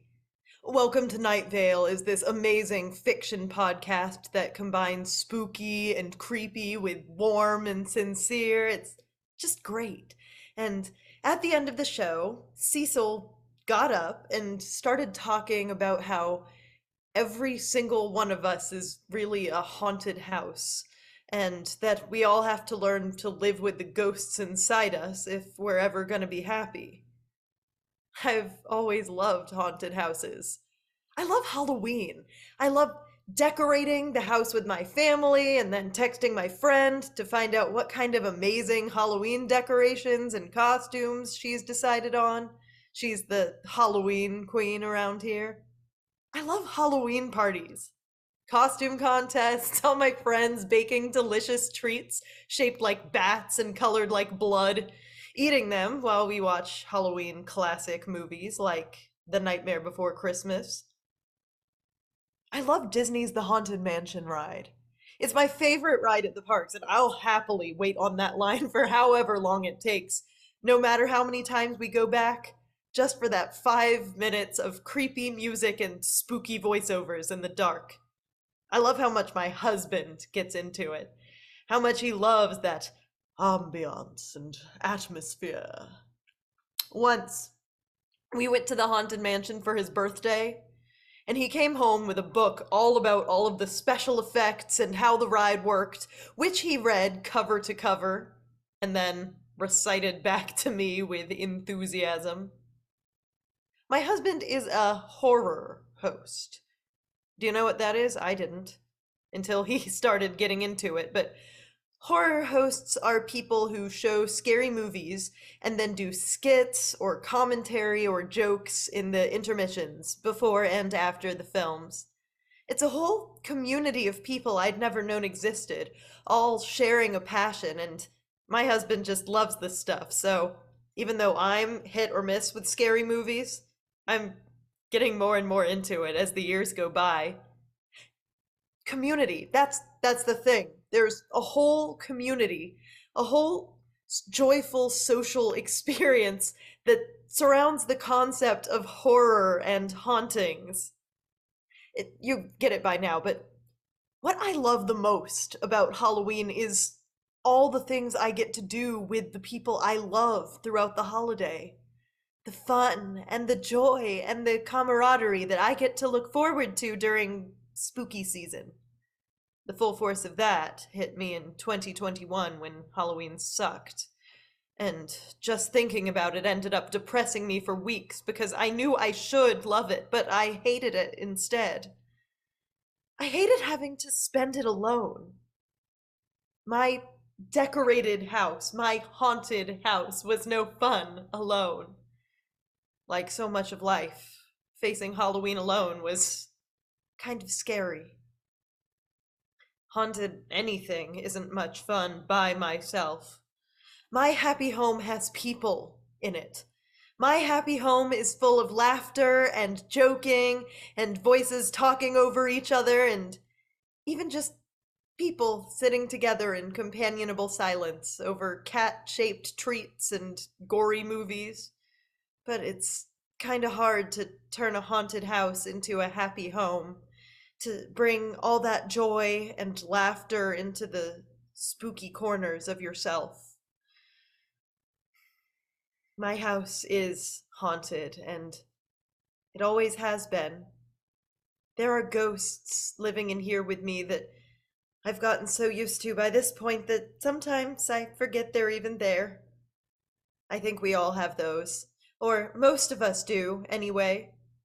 They're the ghosts you've already learned to live with, the memories and moments of terror and anxieties and personal quirks you've grown so accustomed to that you no longer think of them as anything worth worrying about.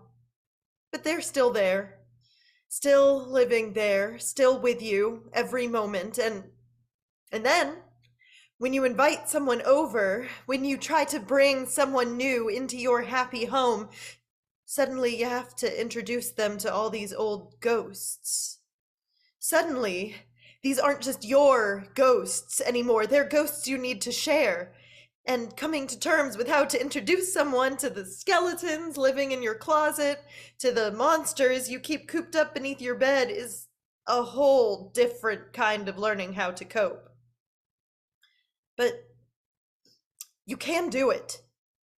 With the right people, I think we all can do it. My friends, my family, they've met my ghosts, and we're all learning to live together in a sort of comfortably anxious harmony, in sync with each other's quirky spirits. When one of my ghosts suddenly pops up in the middle of the party, nobody's shocked or terrified anymore. They just roll with it. We all just accept that they're there, that living with them is a part of living with me, of being together, of being family.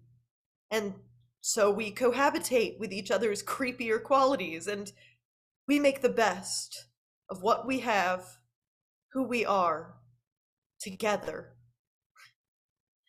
I'm lucky enough to live in one of the happiest haunted houses I can imagine. I love it here.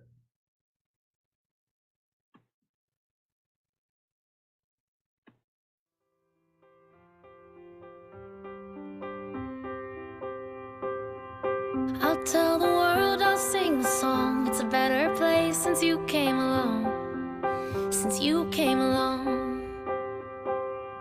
Your touch is sunlight through the trees. Your kisses are the ocean breeze. Everything's alright when you're with me. And you're my favorite thing. Once Kelsey and I got off the train and headed into the city of Baltimore, we must have walked past 3 Chipotles in 10 minutes. Kelsey gazed back over her shoulder at every single one of them, because Chipotle is notoriously her favorite fast food place, and she would eat there 3 times a day if she could, or if she let herself get away with it. "You're hungry," I told her. "Come on, let's get a burrito." Kelsey just shook her head, looking slightly wistful, but determined and serious at the same time, which was, honestly, sort of a strange kind of look. "Nope," she insisted. "Today we're gonna eat where you want to eat." "I have no idea where I want to eat," I told her. "Seriously, it'd just be easier to get what you want, so let's." "It doesn't have to be easy," she said. And then she grabbed my hand and dragged me through the pedestrian gate of the Baltimore Zoo, where we could hear the gibbons booming in the background. Did you know that's the sound that gibbons make? I mean, that's what it's called. The sound is called booming. I didn't know it until I read it on the sign. It was 3 days after Christmas, and the zoo still had decorations all over the place, although they were starting to get frayed and to fall off. The entrance to the elephant house had a photo on it of 3 Asian elephants wearing Santa hats. And I laughed at it, imagining how hard it must have been to get the damn hats to stay on. When I used to try to get my cats to wear any kind of people clothes, they'd hate it. Do elephants like people clothes? The answer to that question wasn't on the sign, but I guessed that they probably didn't. "My mom loves elephants," announced Kelsey, as we passed by them entirely on our way to a more pressing engagement. I pretended not to notice as she lingered on her tiptoes by a fence to take a quick look, enthusiastic glance over at one of the elephants that was outside braving the cold. "We can stop and look at the animals if you want," I insisted. But again, she shook her head. "Nope," she repeated. "Nope, we have places to be, things to do, penguins to love. Come on, Dorothy, time's so wasting. I wanted to tell her that honestly, I was happy just being here and that watching her enjoy the animals was a treat in itself. But I figured we could check out the rest of the animals on the way back. What else do you want to see while we're here? She asked. What's your favorite? That seemed like a pretty easy question, but I found that I didn't have an answer. Well, the penguins, obviously, I began. Yeah, Kelsey nodded. And what else? You know that feeling you get when someone asks you an incredibly easy question, like, what's your favorite animal? And then you suddenly forget the name of every animal you've ever seen in your 34 years. Yeah, so that happened. How about otters? She asked. I like the otters. Do you think they'll be out in the cold? I shrugged. It seemed to me like they would. Otters were river and ocean creatures, so they had to be used to different temperatures, wet fur, and that kind of thing. I'd like to see the red pandas, I hazarded. I couldn't remember having ever said those words before, but Kelsey and I had been sharing videos of red pandas a week before, and for some reason I couldn't remember, and they were pretty freaking cute. Yes, me too, Kelsey beamed at me. I love how the idea of being aggressive is getting even cuter, just like you. You're cute when you're angry. Okay, that's a lie. You're terrifying when you're angry. I don't know why I went there. I just laughed. When we got to the penguin enclosure, of course the penguins were all out and playing around. Kelsey immediately ran to the fence and leaned over, bright-eyed like a little kid. These are African penguins, I told her, also called the jackass penguins, apparently. Kelsey feigned a gasp and then turned and addressed the penguins. Dorothy didn't mean that, she assured them. Anyway, she didn't make up that horrible name. Some old white guy did. Turning back to me, she suggested, okay, so next year, let's go to Namibia. They're from Namibia, right? Sorry, I did research on this. I was a little excited. I'm not sure why she's apologizing for being excited. I'm excited too. You just can't see it on my face because I'm not really in the habit of being like emphatically, visibly excited about things. Kelsey doesn't seem to care. She gets it, probably. She just grins at me as though I enthused back at her, and then points out at one of the penguins who seems to be waddling over in our direction. That one likes you, she tells me. You should give him a name. I'm sure the penguin already has a name, but I humor her. Okay, I say, considering for a moment. Let's call him Wilberforce Pumpkinhead III. Kelsey nods solemnly.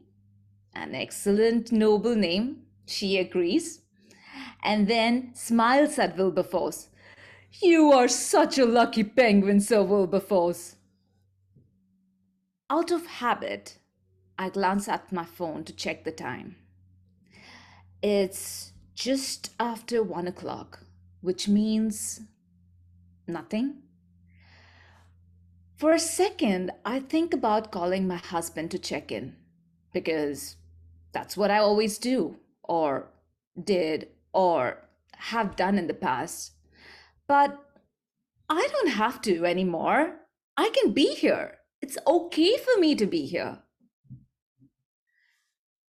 You good? Asks Kelsey, frowning at me. Get a message? I shake my head. No, I say. I've got all the time in the world. Kelsey's smile returns. Great, she says. Then let's hang out here for a little bit with these funny guys, and then we can, I don't know, do whatever we want or not. Want to play it by ear?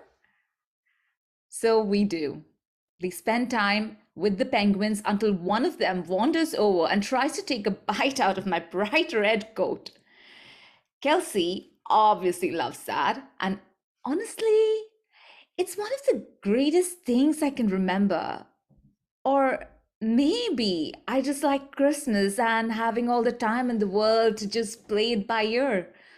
Or maybe I don't, but we'll cross the bridge when we get to it.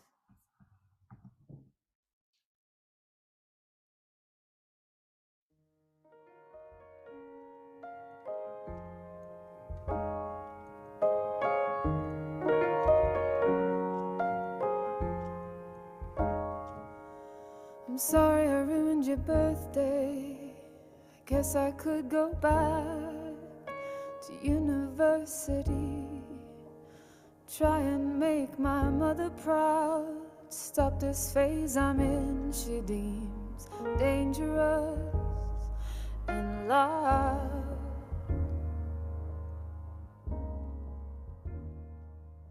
The spelling is a problem. When I was about 16 years old, I was sitting on the couch with a date, a guy from school, and we were sort of petting each other, draped all over each other, and then my dad came up from the basement unexpectedly and found us there. I saw him. He definitely saw us. But instead of saying anything, he just ran. And I mean, he literally ran away up the stairs. And I didn't see him again for the rest of the night. After sending my date home, I went upstairs to my bedroom to find a box of condoms sitting on my bed. And in case it wasn't clear that this was my box now, my dad had written my name on it in Sharpie. That was the entirety of any conversation that my parents have ever had with me about sex. That was it. That was the talk. A box of condoms that my father lit him for his life. From what looked like a certain proof of my teenage horniness. Well, yeah, shouldn't have worried Dad. It's way more complicated than that. See, what Dad didn't see that night on the sofa was that I'd been crying. That I was still crying when he came in. Because this guy, this date, this high school boyfriend that I'd been going out with for a few months, had actually sliced up his own forearm with a razor blade, and then had presented that arm to me in the middle of the movie we were watching. Why was he self-harming? Well, according to him, he was doing it on the regular, because I was refusing to have sex with him. My not sleeping with him was making him so miserable that he wanted to hurt himself. But of course he assured me that if I did sleep with him, everything would be fine. He'd feel better again, and I'd be a great girlfriend. Well, the joke was on him. I was a pretty well-adjusted 16-year-old, all things considered, so I sent him packing. I did not have sex with him against my will, and we all lived happily ever after. Or at least I think he did. I actually have no idea what happened to the fucker. But here's the question that comes out of all of this. It's the question that I asked myself then, and that I kept asking myself for years afterwards. What the fuck? Me? Why didn't my parents feel like they had to talk to me about sex? Why weren't they worried about it? Was it because I'd never shown any signs of being interested in sex up until that terrifying condom-inducing moment? And why the hell wasn't I interested in sex at 16? All of my friends were into it. The junior prom at my high school was basically just a short dance, followed by a massive drunken oral sex party. So why did I leave early? Was I scared? Nah, not me. Not invincible teenage me. I wasn't scared of anything. I just truly, completely, at the very core of my being, did not care about sex. I know I'm blowing your mind, right? See what I did there? Anyway, stay with me. So, after continuing to give 0 fucks, literally, for a few years, I finally decided in college that it was time for me to figure it out. To find out once and for all what it was that turned me on. Was I into men? Was I into women? Was I into simple romantic stuff or weird kinky shit? Surely, there had to be something that I was into. It was up to me, I decided, to find it and have it, so that I could live a normal, sex-crazed, hormone-driven life, like the people on television, and in the next dorm room over. I was ready for my sexual awakening, for my big, life-defining moment, focused around the all-important, all-encompassing, life-altering passion of physical desire, the maddening force that drove humans to the edge, that songs and plays and movies and books were all about. I wanted to want. Yeah, well, it never happened. I cannot even begin to tell you how many people I dated. I brought home so many random people I met on the internet, and eventually my roommate told me to knock it the fuck off, literally, and she wasn't wrong. I didn't want to fuck any of them. Not even getting me drunk made me want to. It was crazy. But I knew. I'd known all along that there was something I did want.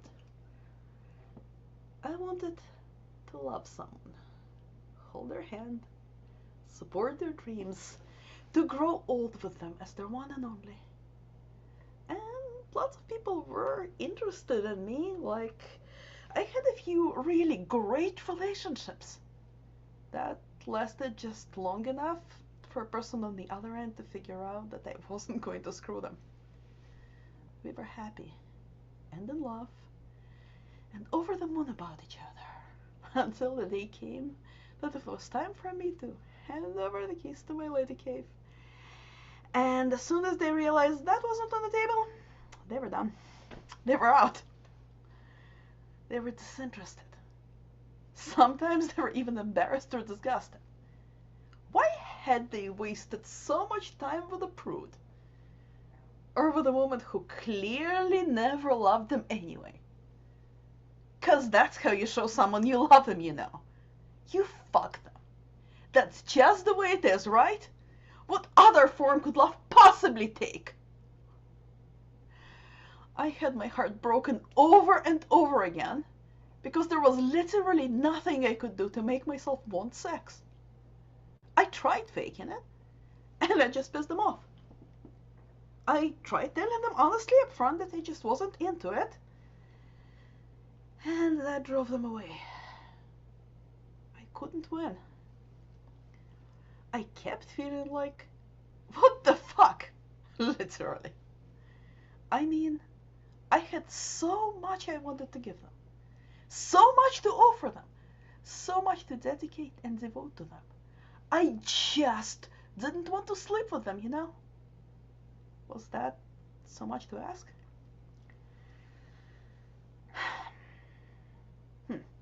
Was there a word for the kind of monster I was? The kind of horrible woman from the depths of hell who emerged into the light, apparently for the sole purpose of pretending to care about men and then refusing to fuck them. destroying their hormonal hopes and dreams, and sending them crying back into the holes from which they originally sprung, flaccid, angry, and cheated of their masculine birthright. I figured that out by Googling.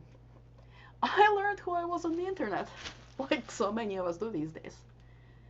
And suddenly, with that label, with that knowledge that I fell into a category, nah, a community, I realized that I was maybe a few standard deviations from the norm, but also powerful. Listen, and listen closely.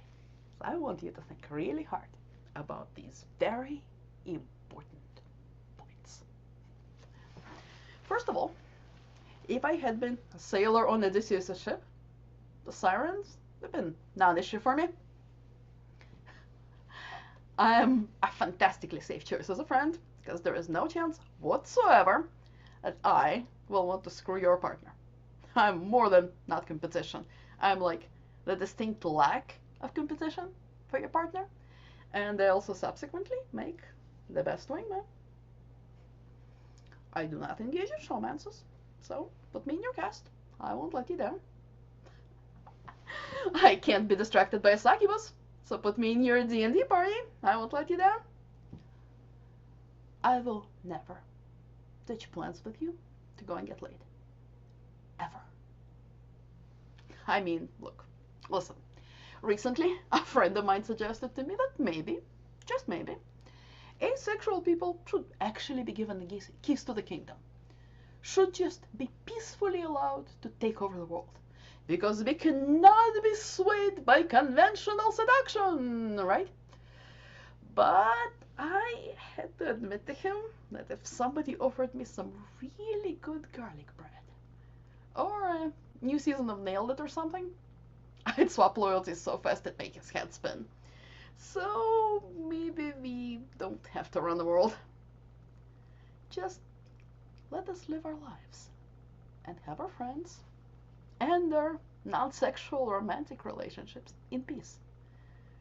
Because in the end, we are powerful and dangerous, and I just think you should keep that in the back of your mind. Okay? Cool.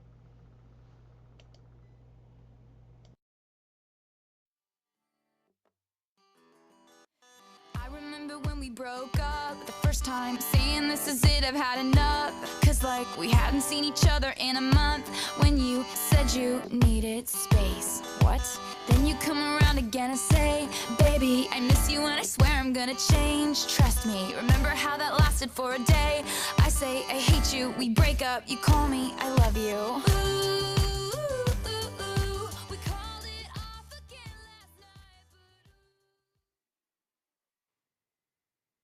I had this friend in my late 20s, the music teacher at a local religious high school. We were a strange pair. But I liked the way he painted with words, the way he told stories, and the way he always responded when I texted him to tell him what a great job he'd done on his article in the school bulletin that he'd sent me to read.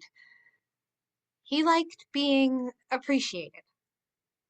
And I liked being needed. So we didn't have to have a lot else in common. On his 30th birthday, I went out and bought one of those silly little My Best Friend fill-in-the-blank books from Barnes & Noble. And I spent hours thinking through all the things I liked most about him and writing them into the spaces in the book in tiny font to make them fit. My handwriting is terrible. I can't read it. But I tried really hard because I just didn't feel like typing, cutting, and pasting was quite as personal and pretty. He drove me home from rehearsal that night, and just as I was getting ready to open the passenger door and hop out, I pulled the book out of my pocket and handed it to him. Happy birthday, I said. He looked at it, smiled, said thank you, and then tucked it into his coat pocket. I got up, got out, took 4 steps down the sidewalk, and then I turned around to smile goodbye at him. Just in time to see him taking the little My Best Friend book out of his pocket and tossing it over his shoulder into his back seat. I never asked him about the book. I tried not to think about it, but then one day, months later, I was rummaging around under the back seat of his car looking for a receipt that he couldn't find, that he needed to find. And instead, I found the My Best Friend book, right where it had fallen when he tossed it away. I put the book back where I'd found it, just left it there and never brought it up again. What was I going to say? I didn't want to be difficult.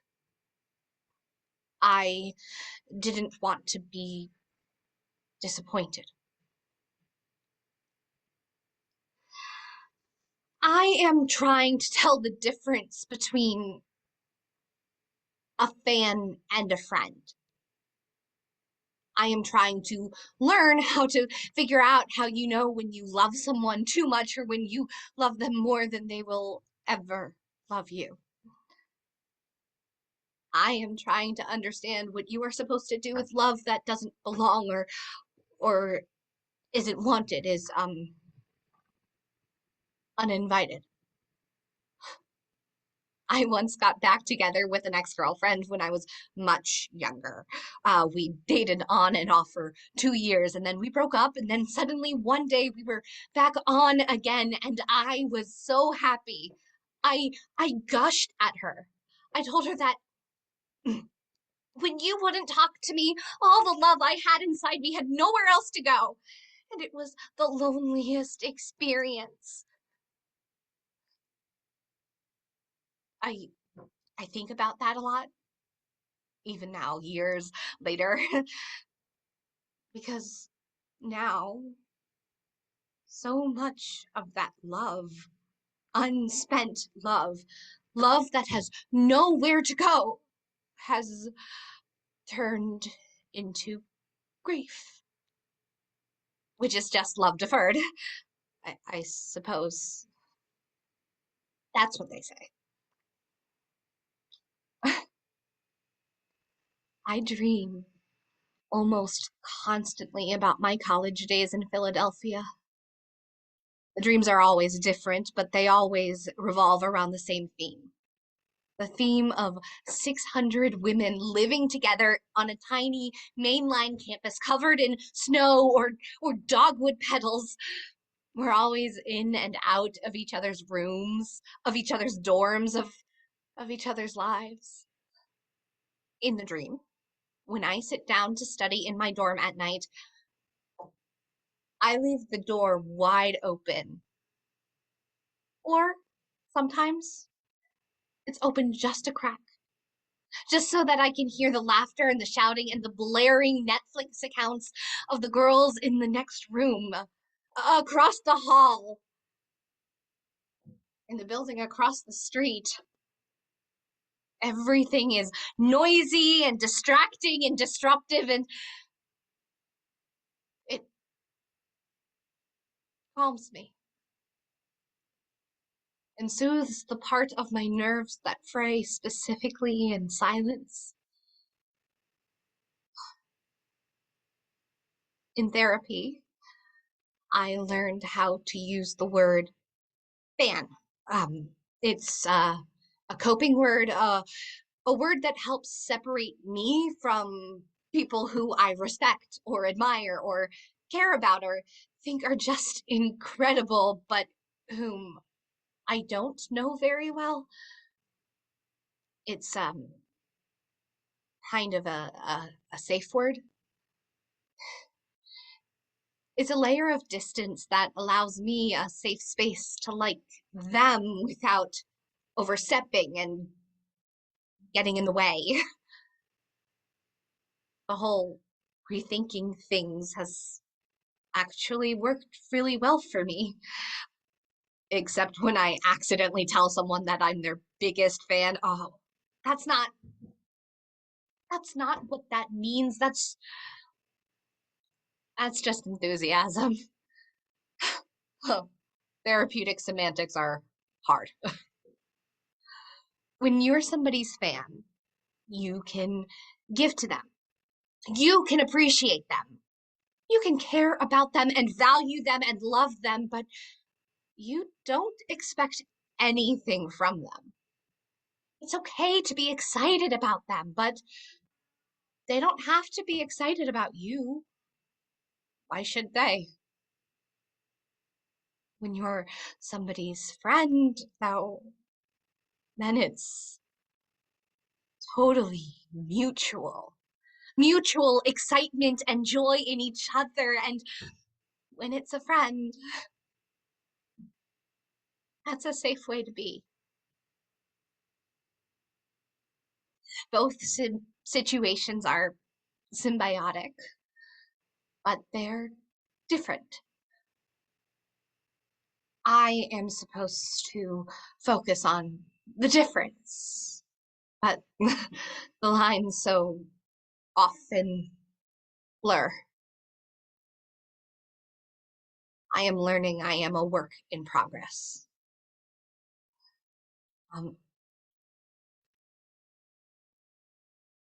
Some years ago, there was an accident.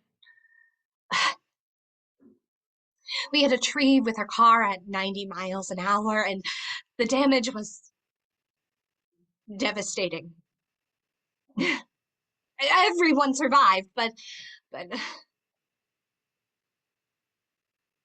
I bled too much from my brain. Parts of me shut down, and I forgot how to do things. Essential things that I'd never struggled with before. I forgot how to tell the truth. How to remember the details. How to move my face into a smile at the right moment. How to cry when something was genuinely sad. I didn't know how to be a person, specifically the person I had grown accustomed to being, and as the days and weeks and months went by, my friends got tired of waiting for that person, get tired of walking into my room and, well,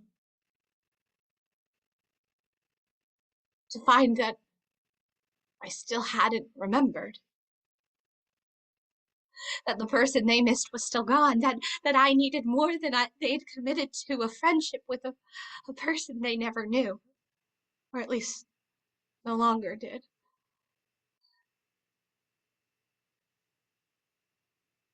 Eventually, there were no visitors in my hospital room. No cards, no messages, no emails, no love notes or encouraging texts.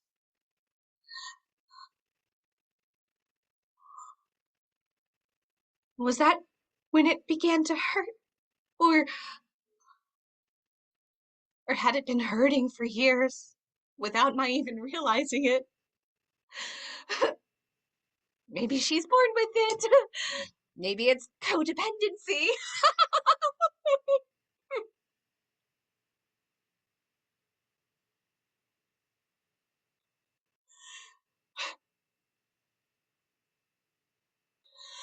I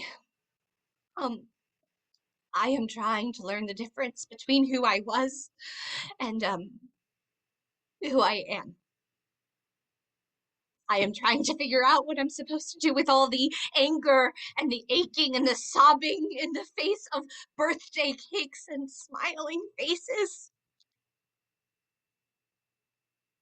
I am trying to understand what I'm supposed to do with all this love, which may be the only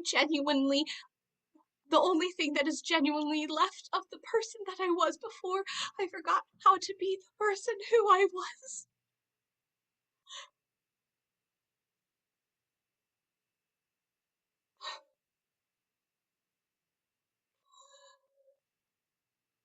Sometimes I'm not sure where it belongs, where to put it, how to get rid of it. The supply seems endless, but so does the ache. Ugh. Love is just grief deferred. That's what they say. Is that what this is? Grief. Why do I have so much grief? Who wants it? Please, please take some. I can't give it away for free, or at least not enough of it. It never seems to be enough. Nothing is good enough until you tell me that I'm great and I'm doing a great job. Please, please praise me. Oh, I want you to like me. I just want to like you and for that to be okay. Please like me. Please be my friend. I'll be a good fan if you'll be a good friend. It's just that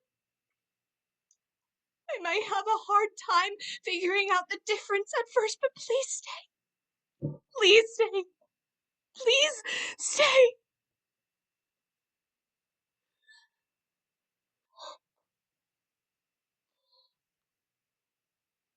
Or don't. You know, I don't want to be a problem.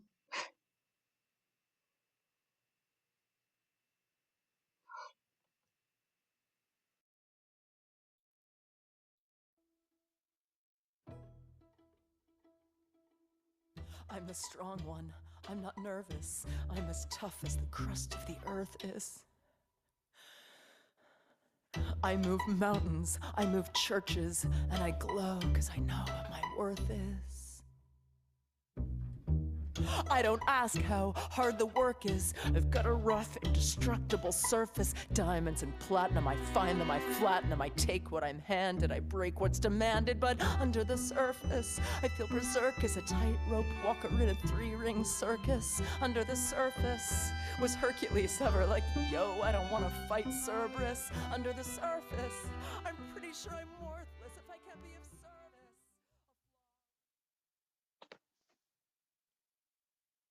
I used to be ashamed of how effusive I am, I mean, of how effusive I am.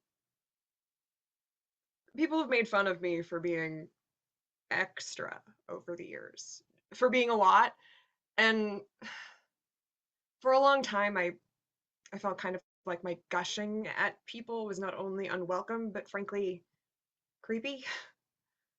I know it turns some people off, that it makes some people uncomfortable, and to this day, I obviously try to avoid saying super effusive things to anyone who actively dislikes it or who feels unsettled by it.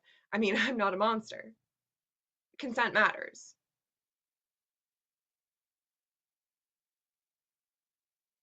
But there's another side to that coin that I kind of grew into in my 20s. You don't really know what anybody's going through, what's going on in anybody's lives or in anybody's head. I mean, you may think that you know, but you can never really know. Not completely.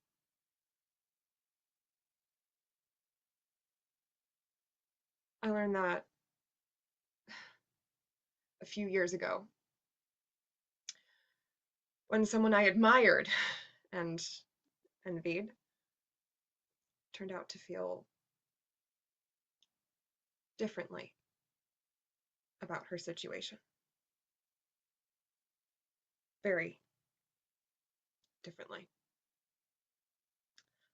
Differently enough that she didn't see the benefit in continuing to live at all, even though she was, in my humble opinion, talented and kind and beautiful and good and good and good. She was good, and she was doing a good job.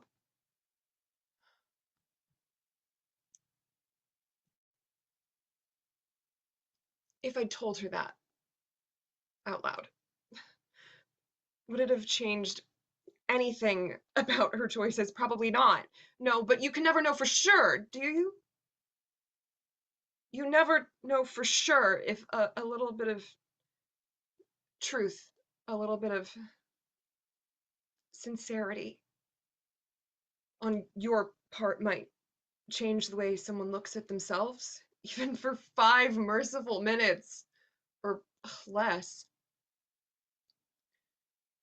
You really can't even know when someone needs to hear that you believe in them, that you're enthusiastic about them and what they bring to life and who they are.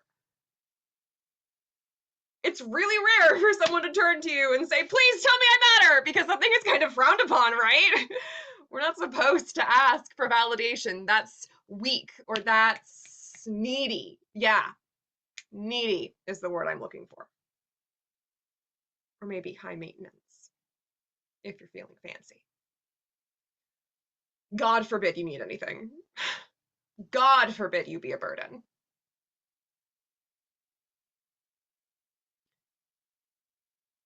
But you know, I've been thinking about that one, and I think that it's wrong. Hot take, but I think we're all burdens, that we're all meant to be burdens. A burden can be a gift too, like saying to someone, you're important enough to me that I want your validation, that I'm asking for your support, that I want you to love me the way I love you. That's the kind of burden that's also a gift, the gift of connection.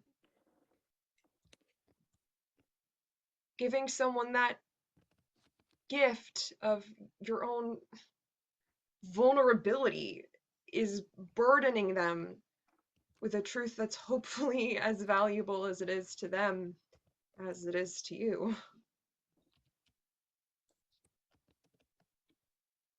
So I tell people now that they matter to me. I tell them the moment I think about it, if I can. I message them out of the blue and tell them, hey, I was just thinking about you, and I wanted you to know how crazy I am about you, how much light you bring into my life, how your energy delights me and it brightens me up, how your kindness makes me think deep thoughts, and how your loyalty and strength empowers and inspires me. I was just thinking about that. And I wanted you to know. If they hate it, it's usually pretty clear. Most of the time they won't push back, but they'll go silent or say something like, oh, sure, thanks. Or even, whatever, cool. I won't push it or do it again if it's clear they hate it. Again, consent matters. But most people don't seem to hate it. Most people don't seem to mind being valued. I guess being a little extra can help remind someone that they matter, that there's someone in the world out there thinking of them right now and smiling at the idea that we're part of the same world and How fucking great is that? So, I don't know. Maybe pull out your phone right now and message someone. Voice or text doesn't matter, and tell them that they matter. I mean, only do it if you mean it. It's worthless if it's not sincere, but maybe think of it this way. Tell them no while you've got the chance.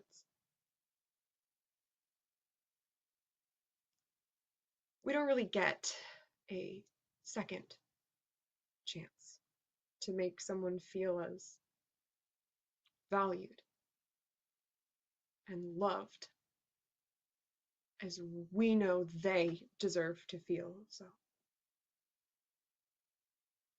go for it. Be a lot. I dare you.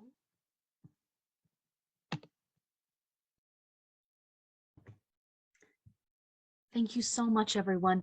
I'd like to invite the actors back to the stage. Jane, can you please come back for us? This is Jane Margulies Kalbfeld, my angel of music. You. Thanks, everyone.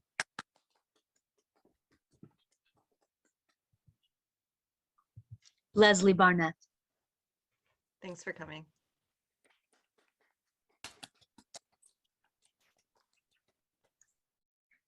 Amber Champ.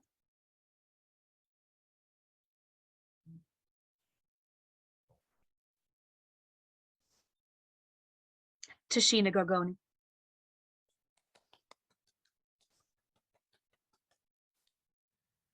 Connie Ramsey.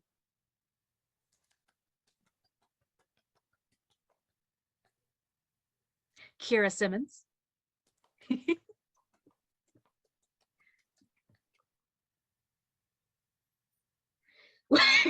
Thomas Udlock, who is a pirate.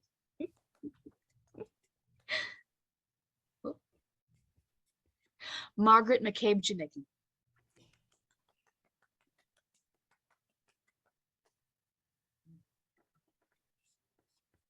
Wendy Briggs.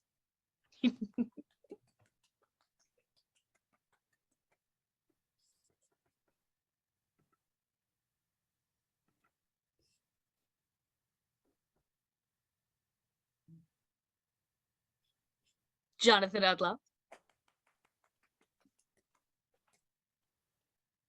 Jeffrey Elmore.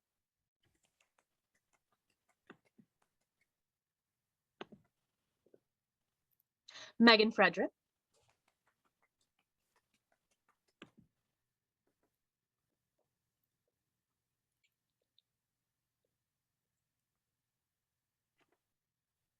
Megha Shetty.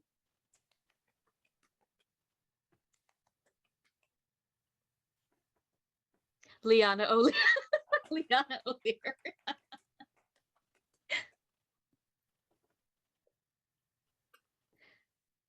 Elizabeth Weiss.